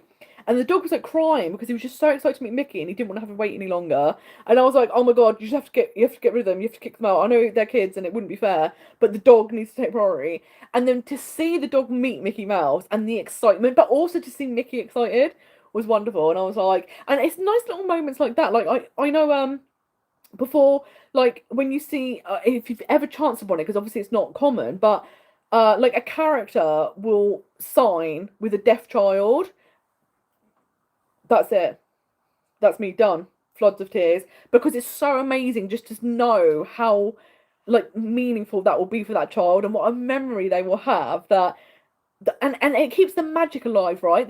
That all of a sudden Minnie Mouse can communicate with them, and I'm like, it blows my mind. And you're 100% right. If you're not crying during the Disney trip, it's not a real Disney trip.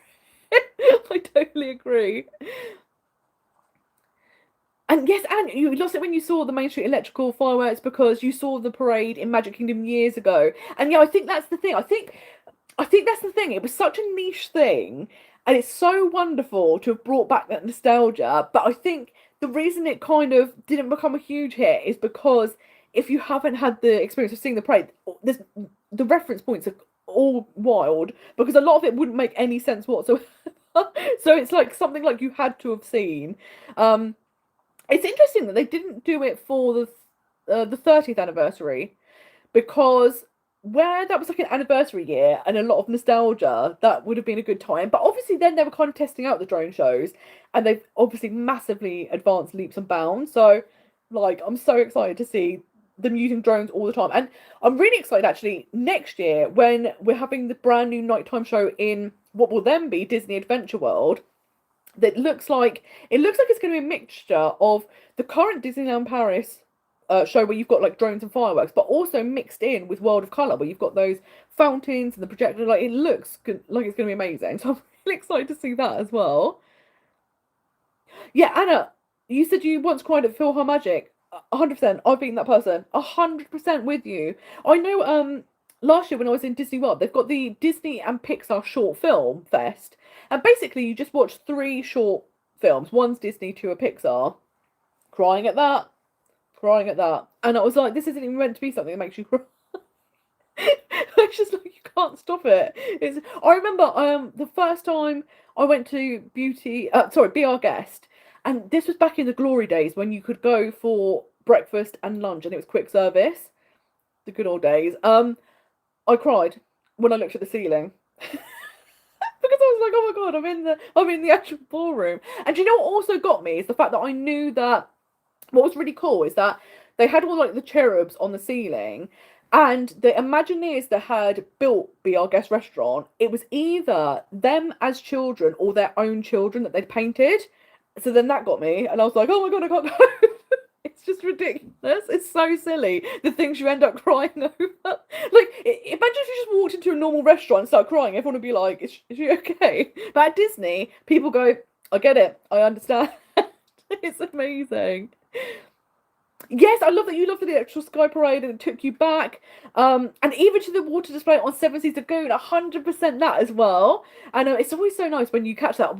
When I left Magic Kingdom after I did the Happily Ever After firework dessert party, and when I left and I was getting the monorail back, I always get the resort monorail. And as I was waiting for the monorail, the electrical water pageant was going past. So I was like, oh, just watch it from here because it's so much fun. Oh, it's interesting. Yes, the show was different this time. I thought that because I was like, am I going mad? But I was like, it definitely has a slightly different ending when we saw it this January. Although, of course, it's now gone entirely. But yeah, I'm glad that we all were like, this is a different ending, right? It's so good. Yeah, Alison, you also cry at PhilharMagic, 100%. And sobbing at Happily Ever After, 100%. That's the thing. Like, when I went to see it, I was like, it isn't a case of will I cry? It's let's judge at what point during this will I cry, because you know we could go earlier than expected. We might be stoic for part of the show, and suddenly I'm like, oh, I'm not going to cry, and then the ending I'm crying. Like, I think it's so fantastic, but I think it's part, like I say, crying at the fireworks is definitely part of the Disney experience, and I feel like it's something everyone shares, and it's so good. And actually, some of the videos I like the most are like, there's a great video of Happily Ever After when it returned. I think it was in 2023 when it came back, and you can hear everyone singing along because obviously that first day back, it's typically all the people that are local or that love it that have managed to go back to see it again, and hearing them like all sing along, and then like at moments you can hear people crying. I'm like, oh my god, and it gets me every time. I probably watch that video like once a week. I'm obsessed with it, and I love videos that you kind of hear people's reactions. There's another great video of Fantasmic, and it's just great of the show itself. But then there's a woman sat behind them, and at the beginning when suddenly Mickey appeared, she's just like, Mickey, and like it's like she couldn't comprehend that Mickey Mouse was right in front of her, and her reactions throughout the whole show make the video. It's so fantastic. It's so good. Yes, Dawn, you say, I get it. I've cried when I've had a great view from my hotel room window. 100%, that's the thing, isn't it? Because you're like, I can't believe my luck. Like, this is amazing. And I think that's another thing about Disney is, like, look, as we say, like, they kind of obviously use storytelling and music to evoke emotion. But because it's also such a like positive, uplifting place, I think and it's a creative place. It's a place where people feel comfortable to express emotions, and typically it's excitement and happiness and that sort of thing. But I think it also allows you, because you're feeling so many emotions, like you don't normally in your everyday life feel that many emotions. So then it's much easier to kind of just express them and go with it because you're like, it's all happening, which is great. It's been lovely to chat to you. Thank you so much for coming, and I will speak to you soon. I'm very much looking forward to seeing much more of your vlogs. And it was so lovely to meet you. As we were leaving Disneyland Paris, I was like, I'm so glad our paths crossed. It's wonderful. But yes, Alison, same. Like, everyone's like, anything can set you off at Disney. It could be the littlest thing, and then all of a sudden, it's the end game. And it's just like, I can't go. Speaking of end game, as we all know, I've been taking years upon years upon years to get through Marvel films, and I'm happy to announce that I've now watched Infinity War and Endgame. No, I still feel like I've got about 25 films and TV series to watch. But I feel like they were the ones I was always building up towards. And I was like, before we go away in January, I want to have seen them so that when we go to Avengers Campus, because my friend Kirstian is like totally up to date with Marvel. So I was like, I want to at least get to those ones because they're obviously like the end of one of the phases. They're the big, big films. And I was obsessed, absolutely obsessed. I loved them. And it's one of those things that it's taken me so long because I think by this point I've watched about 20 something films. And some of them are like unbelievably good. And this is the thing, I was never a superhero person, never any interest whatsoever. And then I started watching them, and I was like, they're actually genuinely great films. Like they're so engaging, and like Endgame and Infinity War are just like unreal films. Like so to the point where I know like Martin Scorsese was like, they're not proper films. And I'm like, there's no one that can watch them and not be like, this is incredible movie making because it's just so thrilling, so well done. But I felt very accomplished because things made a lot more sense. However, we did go and see the new Doctor Strange show, and it turns out I still hadn't watched enough to understand what was going on. So I think that is something that is really good, is that whilst they can't currently do Avengers Power of the Night because of the construction, they have got this new Doctor Strange show. I think it's there until March. So it's nice that there is another show that you can see in the evening. It doesn't have all like the drones and the like big showy effects, but it's kind of interesting. However, I have not seen Multiverse of Madness, and I also haven't seen Agatha All Along, and those two things were incredibly crucial to the show. So I was like, I still haven't seen enough, but you know, maybe in like about 4 years' time, I will have caught up. It'll be so good. Sarah, I haven't, and this is the thing. So I'm like, what do you think I need to watch before I can watch Agatha All Along? Because now I've finished Endgame, I've started watching Loki, and then I know after Loki it's WandaVision. And I feel like, should I watch WandaVision first and then go on to Agatha All Along? Because it looks so up my alley and I'm desperate to see it. But what I don't want to do is watch it and then have misreference points. Do you think I should also watch Doctor Strange Multiverse of Madness before Agatha All Along? Because seeing this show, I was like, oh, there's obviously a link here, which looks very, very interesting. And Doctor Strange is one of my favourite Marvel characters. So do let me know. But Agatha All Along looks fantastic. And during this new nighttime show, they get everyone to sing along to the song, and like it's a really, really cool moment. So I'm so glad that they've incorporated something that's kind of really, really new that's just come out, but they're already displaying it in the parks, and you got to see Agatha, which was very, very cool. But I just like, I felt like a lot of FOMO because I was like, I've missed out. Okay, perfect. WandaVision first. Amazing. And I'm so excited for that because this is another thing. The two films I was like, I'm desperate to see were Endgame and Infinity War. And then the show that I've been waiting months and months and months to see is WandaVision because I'm like, everything about it looks amazing. So I'm very excited.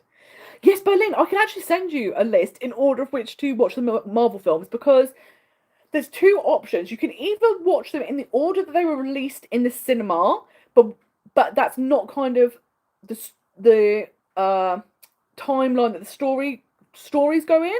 Or what I've done is I've watched them in the order of the timeline, which makes much more sense. However, because I've done that, I've never ever watched the end scenes because where the cinema releases were out of order, the end scenes would link to another film. However, if you're watching them in the timeline order, it could sometimes be spoilers if you watch the Easter eggs at the end. So I've skipped over them. One day I'll get around to watching all of them. But I am very excited now to get on to Loki and WandaVision because but this is the thing, some of the other TV series I've skipped over because there's all like Luke Cage and all of those shows, and I'm like, oh, it might circle back to them, but I was focusing more on the films.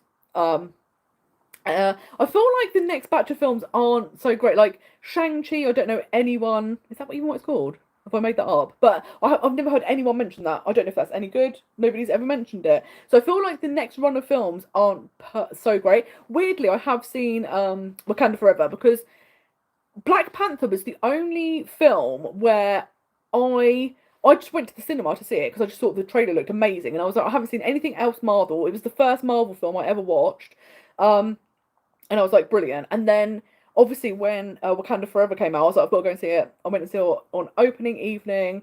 It was amazing. So always loved them. But I feel like the next run of films, apart from Multiverse of Madness, because I love Doctor Strange, so I'm very much looking forward to that. It's so good. Sorry, you said you haven't watched any Marvel films, as you don't like superhero stories, but I watched WandaVision and Agatha All Along with no context because you love witches. Oh, that's great to know that if you just watch those two, you can understand what's happening, which is really, really good. Because that's I think that's one of the reasons that I've tried to persevere with all the films. Because obviously there's some films you don't enjoy as much, and I have to admit, Ant-Man and the Wasp, I watched half an hour of it and then I thought I'm just going to Wikipedia what happens because the thing that I worry about is if I don't watch the whole film, will I miss something critical in the storyline of the entire universe and then I won't know what's happening. With like Ant-Man, it wasn't a problem. There'll be other films that you kind of do need to know what's happening. But I kind of, something I did like is the fact they all weaves together. So by the time you get to like Endgame and Infinity War, like it's absolutely mind-blowing how many characters are now involved in those films. But because you've got all of these stories that have intertwined over years, it's wonderful to then all see them come together.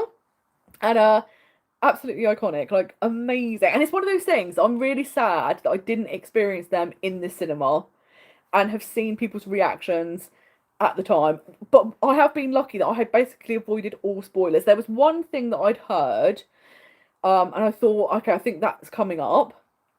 But I managed to avoid all other spoilers, and so it was great to kind of get the initial reaction that I assume everyone had, which is great. Alison said Chris got you to watch all of the Star Wars movies in chronological order, and it made more sense. And it also says hi Chris, it's wonderful. And yes, that's the thing, because I obviously watched Star Wars out of order, and that's something I want to go do now, is then watch everything in chronological order, because like you say, it does completely make much more sense when you can see it that way. And I feel like if you've never seen Marvel or Star Wars, that's the best way to do it, because then everything does make sense. And yeah, I want to go back, and I've just finished watching Skeleton Crew, which I was so excited about because the idea of like Goonies in space, already iconic. Then the level of excitement in me got peaked so high because the first two episodes of Skeleton Crew were so Captain EO coded. There were so many references to Captain EO, and then everyone got so excited, like this could be a prequel series for Captain EO. And then it just, there was no kind of references. It just died off, and it went into like the storyline that you were expecting. But yeah, it's this again. That's another thing that's low. I've seen all of the TV series and films, but I haven't seen any of the animated Star Wars series, and that's something I really want to do. But I think like one of them is like 7 or 8 series, and it's like 20 episodes a series and stuff like that. So it's like really a lot to watch, which just feels very intimidating. Yes, I did go and see Nosferatu, and I thought it was really good. I really liked it. It was like that old classic, like gothic horror, and it's just such a great story, and it felt like a classic horror film. And it's sometimes really nice because these days, you know, like horror films go through phases. So you'll like have slasher films and gory films, and this just really went back to like classic horror, which I thought was really, really cool. But did you see it? What did you think? Something I've been trying to do this year. Like, I love going to the cinema. But this year I was like, okay, every week I'm going to go to the cinema, even if there's something. Like, because some weeks there'll be films and you're like, I'm not really interested, and I'm like, even those weeks we're going to go and see something.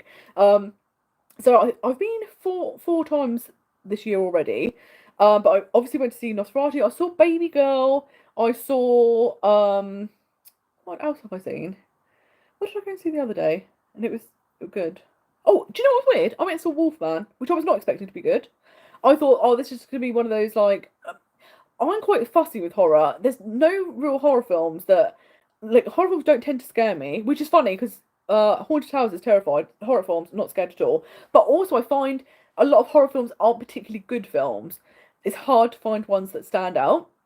So I thought, oh, it's just going to be a werewolf film, it's whatever. But I thought it was really well done. And like the transformation scenes were fantastic. It was very like American Werewolf in Paris or London.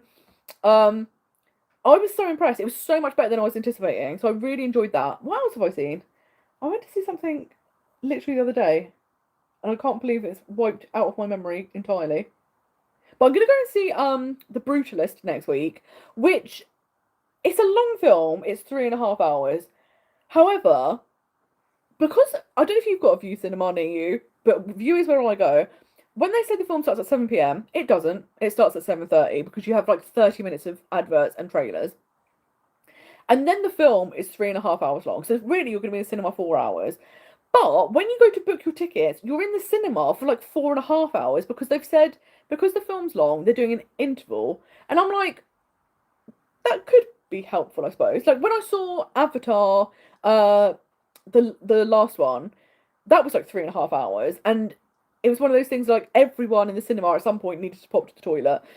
So having an interval would have been helpful. But I'm like, I feel like they're just making it very drawn out. I don't think we need to have 30 minutes of trailers, then like a 15, 20-minute interval, and then you're in the cinema for 4 hours, 5 hours, all of a sudden, which is no good. Yeah, it's just very, very long, which is no fun. But I'm also very keen on keeping up to date with what's happening at the Oscars and all of that. And it's got to the point where I'm like, I don't know why I still have an interest in this because it's just what's being nominated is crazy. Like what's getting loads of awards is films that are universally panned, terrible, and the films that are really, really good just getting ignored. And I'm like, there's no point in paying attention to this. But and it's also difficult because in the UK, a lot of the films that are nominated for awards haven't come out in the UK yet. So I'm like, I don't know if that's good or not. Not that I'm getting to vote, not that I have any say. But I'm like, we haven't had the opportunity to see this, so it's not fair. But I'm wondering, did anyone over the Christmas period go and see either Mufasa or Moana 2? Because both of them I was thinking about going to see, and then I had friends go and see them, and they were like, oh, they're terrible, don't go and see them. And to the point where some of them were like, not only don't go and see them, don't even watch them when they go on Disney Plus. And I was like, wow, that's saying something. So I'd love to know if any of you saw either of those films, and if you think, are they worth watching on Disney Plus? Were they as bad as people were saying? Did you enjoy them? Because I have to say the first Moana film I wasn't a huge fan of, but I feel like I need to rewatch it because maybe I just like wasn't paying attention enough, or like I don't know why, I just didn't love it. So then I was like, oh, if I didn't love the first one and then the second one's been panned, I probably definitely won't like that one. Dawn, what did you think? I'm glad that you saw both of them, so this is going to be super handy because you're going to have the full information. Yes, Donna, you were buzzing to see Moana, but no one seemed happy with it, so it put you off. Yeah, 100%. I was quite excited to go and see Mufasa because I was like, okay, it's going to be like an origin story. I actually haven't seen the live action Lion King, but I was like, I've seen the actual Lion King, so you know it'll be fine. But again, because so many people didn't like it, I thought, okay, I might skip that. So I'm really, really glad you loved Nosferatu and you saw it 3 times in the cinema. That's so, so exciting. I love it when you just love a film and you want to see it over and over and over again. And it's great that it was kind of like a nice end to the year as well. Because, yeah, it's the best when you're just like, this is fantastic. Do you know what's interesting? Wicked. I have seen the stage show, enjoy it. It's not one of my favourite musicals, but I've seen it a few times.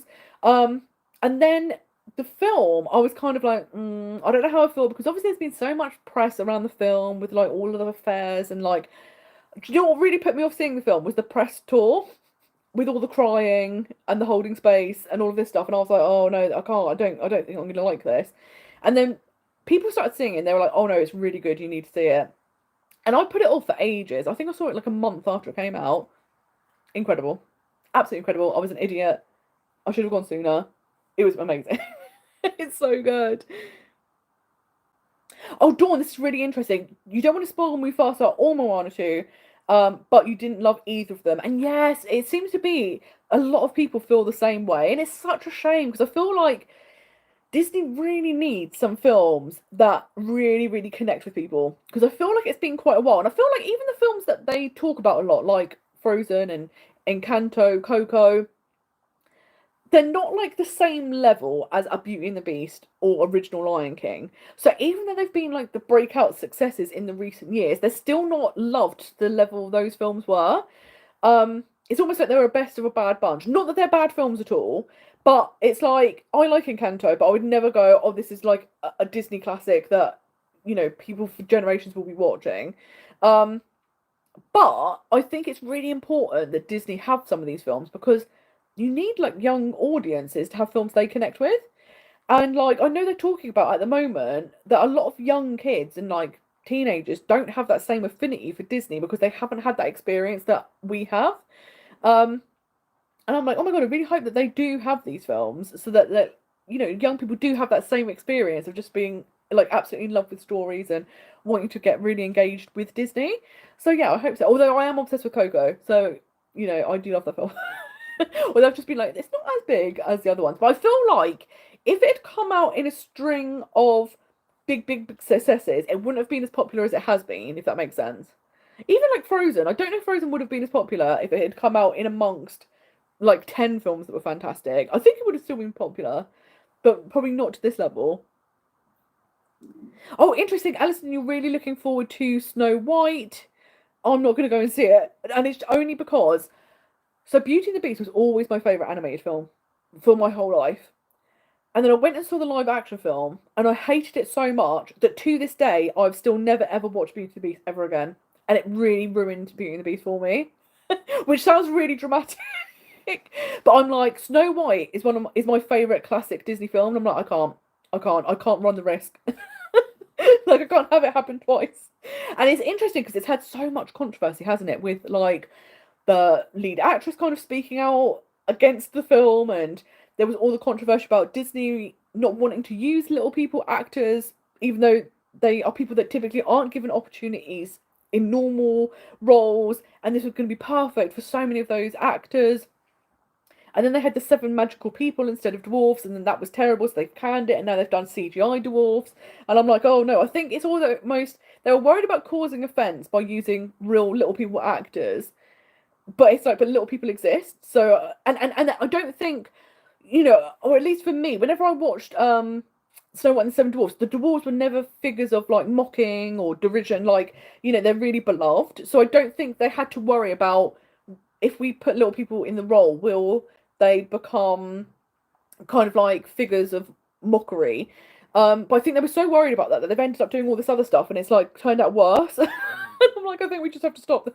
Oh, yes, Dawn. I was so excited for Mufasa, and I'm so sad to hear that you were really looking forward to it as well, and then it just didn't live up to what it could have been. And yeah, it's such a shame, isn't it? Because when you see an advert and you're like, oh my God, this is going to be the one, this is going to be it, and then you're like, oh, it wasn't. It's so sad. Yes, Annie was saying you love Encanto. I think we like the classics because it's from our childhood and we feel nostalgia.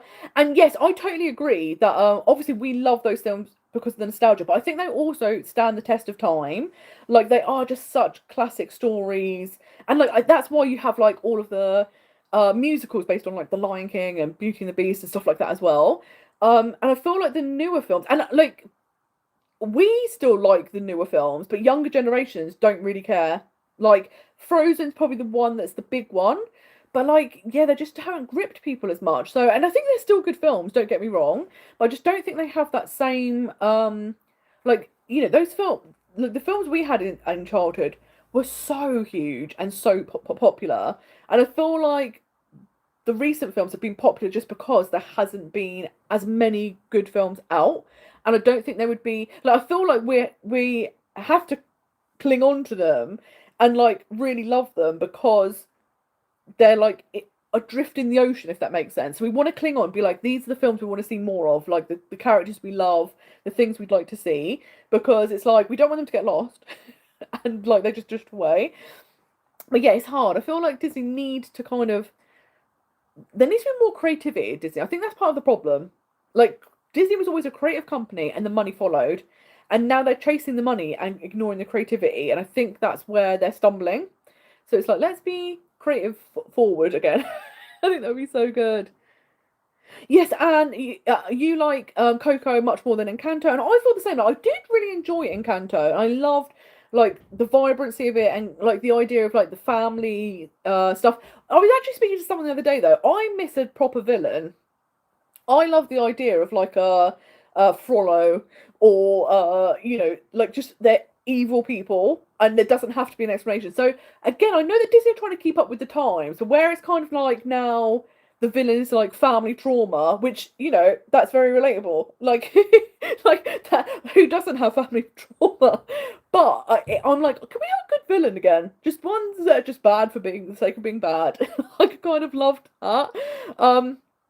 And I do really love Coco, and it makes me cry every single time. I remember actually what the year that it came out on like DVD. It came out just before Christmas, and I said to everyone like, we can watch it on Christmas Day, but just to let you know, it's very very sad. And everyone was like, fine, it'll be fine. And then we watched it, and it got to the end where Miguel is singing to Coco, and I am bawling. Everyone else, no reaction, no reaction. And I was like, are they psychopaths? What's happening here? How can you not see that scene and cry? And not even like one shed tear. Nothing. No reaction whatsoever. And I was like convulsing. I was crying so much. So I do love Coco. It's so good. Donna, it took a hot minute for Tiana to get the love it deserves. It wasn't really appreciated when it first came out, and I love it so much for so many reasons, but also for its traditional animation style. Yeah, Princess and the Frog is one of my all-time favorite Disney films, and like you're so right. Like when it came out, it did not get the love it deserved, and it has taken a long, long time for it to kind of all of a sudden be super popular.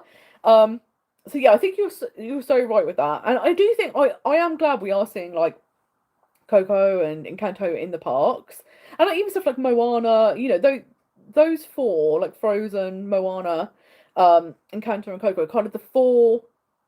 I don't want to say Horsemen of the Apocalypse, but like the four films that have really stood out in the past kind of like 10 years that have really been able, Disney have been able to capitalize on. Like people want to see these in the parks. Let's do that. But yeah, it's hard. It's hard. You know, one of the reasons they do the live action films is because the hardest thing about films is marketing and how do you get people wanting to see films. Whereas live action, we already know those stories. So they don't have to do loads of intensive marketing because we know if I like I would say if you like Beauty and the Beast, I'm going to like the live action film, which was not the case. But I'm going to go and see it and give them the money to see it because I know what I'm getting. Whereas it's a lot harder when like, oh, am I going to like this film? What are the songs going to be like? I don't know if I'm going to find it catchy. It's hard. So I just hope that they get a run of like really, really good films. Alison, you say you have a Snow White and Me book from when you were around 7 and you could get the story tailored around you. Oh my gosh. That is so cute. That's amazing. And so nice to have you like you part of the Snow White story. Like iconic. That's brilliant. Sarah said, am I imagining or will there be an Encanto inspired land in Animal Kingdom? So yes, they're going to have it's called Pueblo Esperanza. No, I've made that up. That's not what it's called. Is it called Pueblo Esperanza? Or have I literally just made up a land in my head? But it is going to be like an Encanto themed land. They're making it a Latin American themed land. So they're going to have Encanto there. They're going to have an Indiana Jones ride. So I think that's going to be really, really cool to have. And to be fair, it looks stunning. Like the fact that you're going to have the casita, I think it's just going to be amazing to kind of get to go into that world, and it's going to be beautiful. So I'm very much looking forward to that. And again, it's that thing of kind of going. We know that this is like out of the past 10 years, this is definitely one of our breakout successes. So let's capitalize that. And they're going to be doing like a Coco ride over in Disneyland. So like they do know like this is what we need to start doing, which is going to be good. Yeah, and you said at the end of Coco, I was snorting, crying so loudly in the theatre. It was pretty embarrassing, actually. Yeah, I don't know how other people cope. Because I literally, that film, the ending, I'm like, I can't. It's so sad. And like, I think it's so beautifully done. And then obviously, like, when you then see Coco reunited with her family at the very end, like, it's so cute. And you're like, it's not sad because she meets up with her dad again. She finally gets to see him. But I'm like, it's so sad. And it's just wild. But yeah, I think that's such a beautiful film. And something I do think Disney have done well with Encanto, Coco, Moana is telling stories by the people from those cultures. So like let's get the writers, the songwriters, the voice actors all be from the culture so it's authentic and they know like this is my culture being expressed and shown on screen. And like you need that because you know like yes, writers, their job is imagination, but only people with like in-depth knowledge can kind of really understand like what this means and why this is important. And I think that really shines through in those films. And I remember actually when Moana came out, I was working in the Disney store and we had a man come in and he was with his daughter, she was 3, and he basically brought one piece of every single piece of Moana merchandise. And they had Polynesian heritage, and he was saying, like, the fact that the first film I've ever taken her to in the cinema shows a little girl that looks like her and tells her culture story is amazing. And I was like, that's why it's so important, and it's so nice that we're starting to see that now. And yeah, it's just so wonderful. So I do very much appreciate that, and like stuff like when I was in Epcot, they've got the new Encanto show where everyone gets up and is dancing, and it was just so much fun. So I'm so glad we're seeing more of these things, and we just need more breakout successes so we can have more new exciting things in the parks. Yes, sorry, you're so tired of the live action adaptations. I hope they don't touch my favourite Hunchback of Notre Dame. I was literally talking about this today because I feel like there was rumours that they were going to do it, but then Disney were very worried about how will we cast Quasimodo, because you need to do that really sensitively, and I think they're kind of like, let's avoid that, because as we've seen with Snow White, they've kind of got themselves in a bit of a pickle. And I think they're like, let's not even touch that. And that's the thing. I'm like, please don't ruin like the ones I like the most. And that's the thing now. The ones that I like a lot, I don't go and see. In fact, I don't really go and see any of the live action films, but sometimes I might watch them on Disney Plus. So like last year, I watched The Little Mermaid. I famously am not a big fan of Ariel. I think she signed a contract. Ursula was well within her right to do what she did. I don't have sympathy. So I never really liked the animated version. However, I then liked the live action version, but I think it's probably because I wasn't a big fan of the original. Whereas if you're like so love the original, you're like, oh, this isn't quite matching up to my expectations, which is so hard. So I don't know when they'll stop with the live action ones, because I think the thing that's difficult is even though none of them have got really stellar reviews, they've all made money, because it's that thing of we all go, oh, that was my favourite film from my childhood, I want to see it in the cinema live action, and then we all come out and go, oh, I didn't like that. But they've got the money, so it doesn't matter. So I'm like, I really hope at some point they will draw a line and go, let's stop. Because it was interesting actually when Moana 2, they were doing the publicity for it, because you were seeing the trailer for the animated second film, but also seeing stills from the live action film that they're currently filming of Moana, and I'm like, that's going to be super interesting. I also don't really like this hybrid, like when they were like, we're doing the live action Lion King, I'm like, well, it's not, is it? Because it's CGI, that's not live action. And like they're doing it with Stitch, and I'm like, but he's CGI, so again, is it really live action? I know the human people will be human, but I'm like, when will we draw the line? At what point are we going to stop? But I think the live action, they've got a knock on the head. And like again, let's focus on getting amazing creative Imagineers that can do all of the brilliant stories that we've all loved. Because I think this is the thing that's interesting. The thing that was clever about Walt Disney is he obviously took classic fairy tales that had then gone out of copyright so anyone could use them, and he animated them and brought them to life. And that was so clever, because the legwork of, story, getting a good story had been done. And these were fairy tales that were beloved around the world. And then making amazing animated films using them, iconic. And then it's almost like when Disney have started making their own ideas, sometimes they're struggling. And it's like, I think we're going to have to let the Imagineers go again and kind of let them fly, because I feel like Imagineering is one department that's been really badly hit by cuts and redundancies, etc., but they're the key to the company. So I hope that they realise, like, if you lead with creativity, the money will follow. And I'm like, let's get back to that. It was so good. Oh, sorry, you loved the live action Cinderella, and it's the only one that matched the fairy tale essence of the original. And yes, yeah, again, I wasn't like, oh my god, this is amazing, but it's definitely one of the better ones I've seen. And I think it was good because it kind of it was one of the earlier live action films, so it kind of set the kind of standard, and then it's like, oh well, what are we doing now? And yeah, I don't know how I feel about it, but like we said, there's got to be a line drawn. They can't literally do every film they've ever made live action, surely. They've got to go, at some point we'll make something new. But But I am excited, like, because there have been films that I've liked. I liked Luca and things like that, but it's such a shame they didn't get like a wider appeal. Or which one? What was the film called? I can't remember what the film was called, but it was this. It was the story where it was like two brothers in a van, and they had a dead dad. Does anyone remember this film? They were like monsters. They weren't like humans. Oh, that's gonna drive me nuts. What it's called, but I liked that film a lot, and it's interesting that like they have been releasing good original films, but they just haven't taken off. And I don't know again if it's that marketing thing and just they didn't appeal to enough people to get them into the cinema. But yeah, I think they are still onward. Yes, thank you so much, Donna. Yes, well, thank you, Dawn. I love the way everyone remembered, but I really liked Onward. I thought it was good.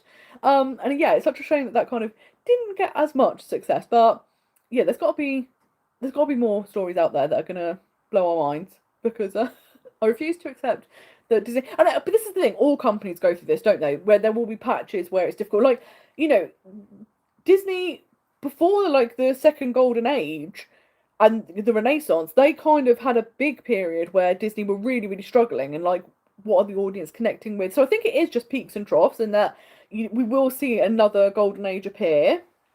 We just got to ride it out, and I feel like we're the generation though in it for the long haul. So we will stand by them, and then when there's that second golden age, the young generation are going to be able to really kind of get the stuff that we got to experience as kids. So I'm very excited for that to happen. It'll be so, so good. But thank you so much for joining me. I can't believe it's one of these things that the time flies by, and I just glanced at the clock and I was like, I can't believe it's basically 10 p.m. It goes so quickly. It was such a joy to talk to you all about your Disney trips, the things you've really, really enjoyed, the things you're looking forward to, our meet up that we're going to plan. Like, it's just been such a wonderful live stream. So I'm so, so glad that we finally got to do it after it being cancelled at New Year, which was such a shame. But we will be doing it, as per usual, the last Sunday of the month.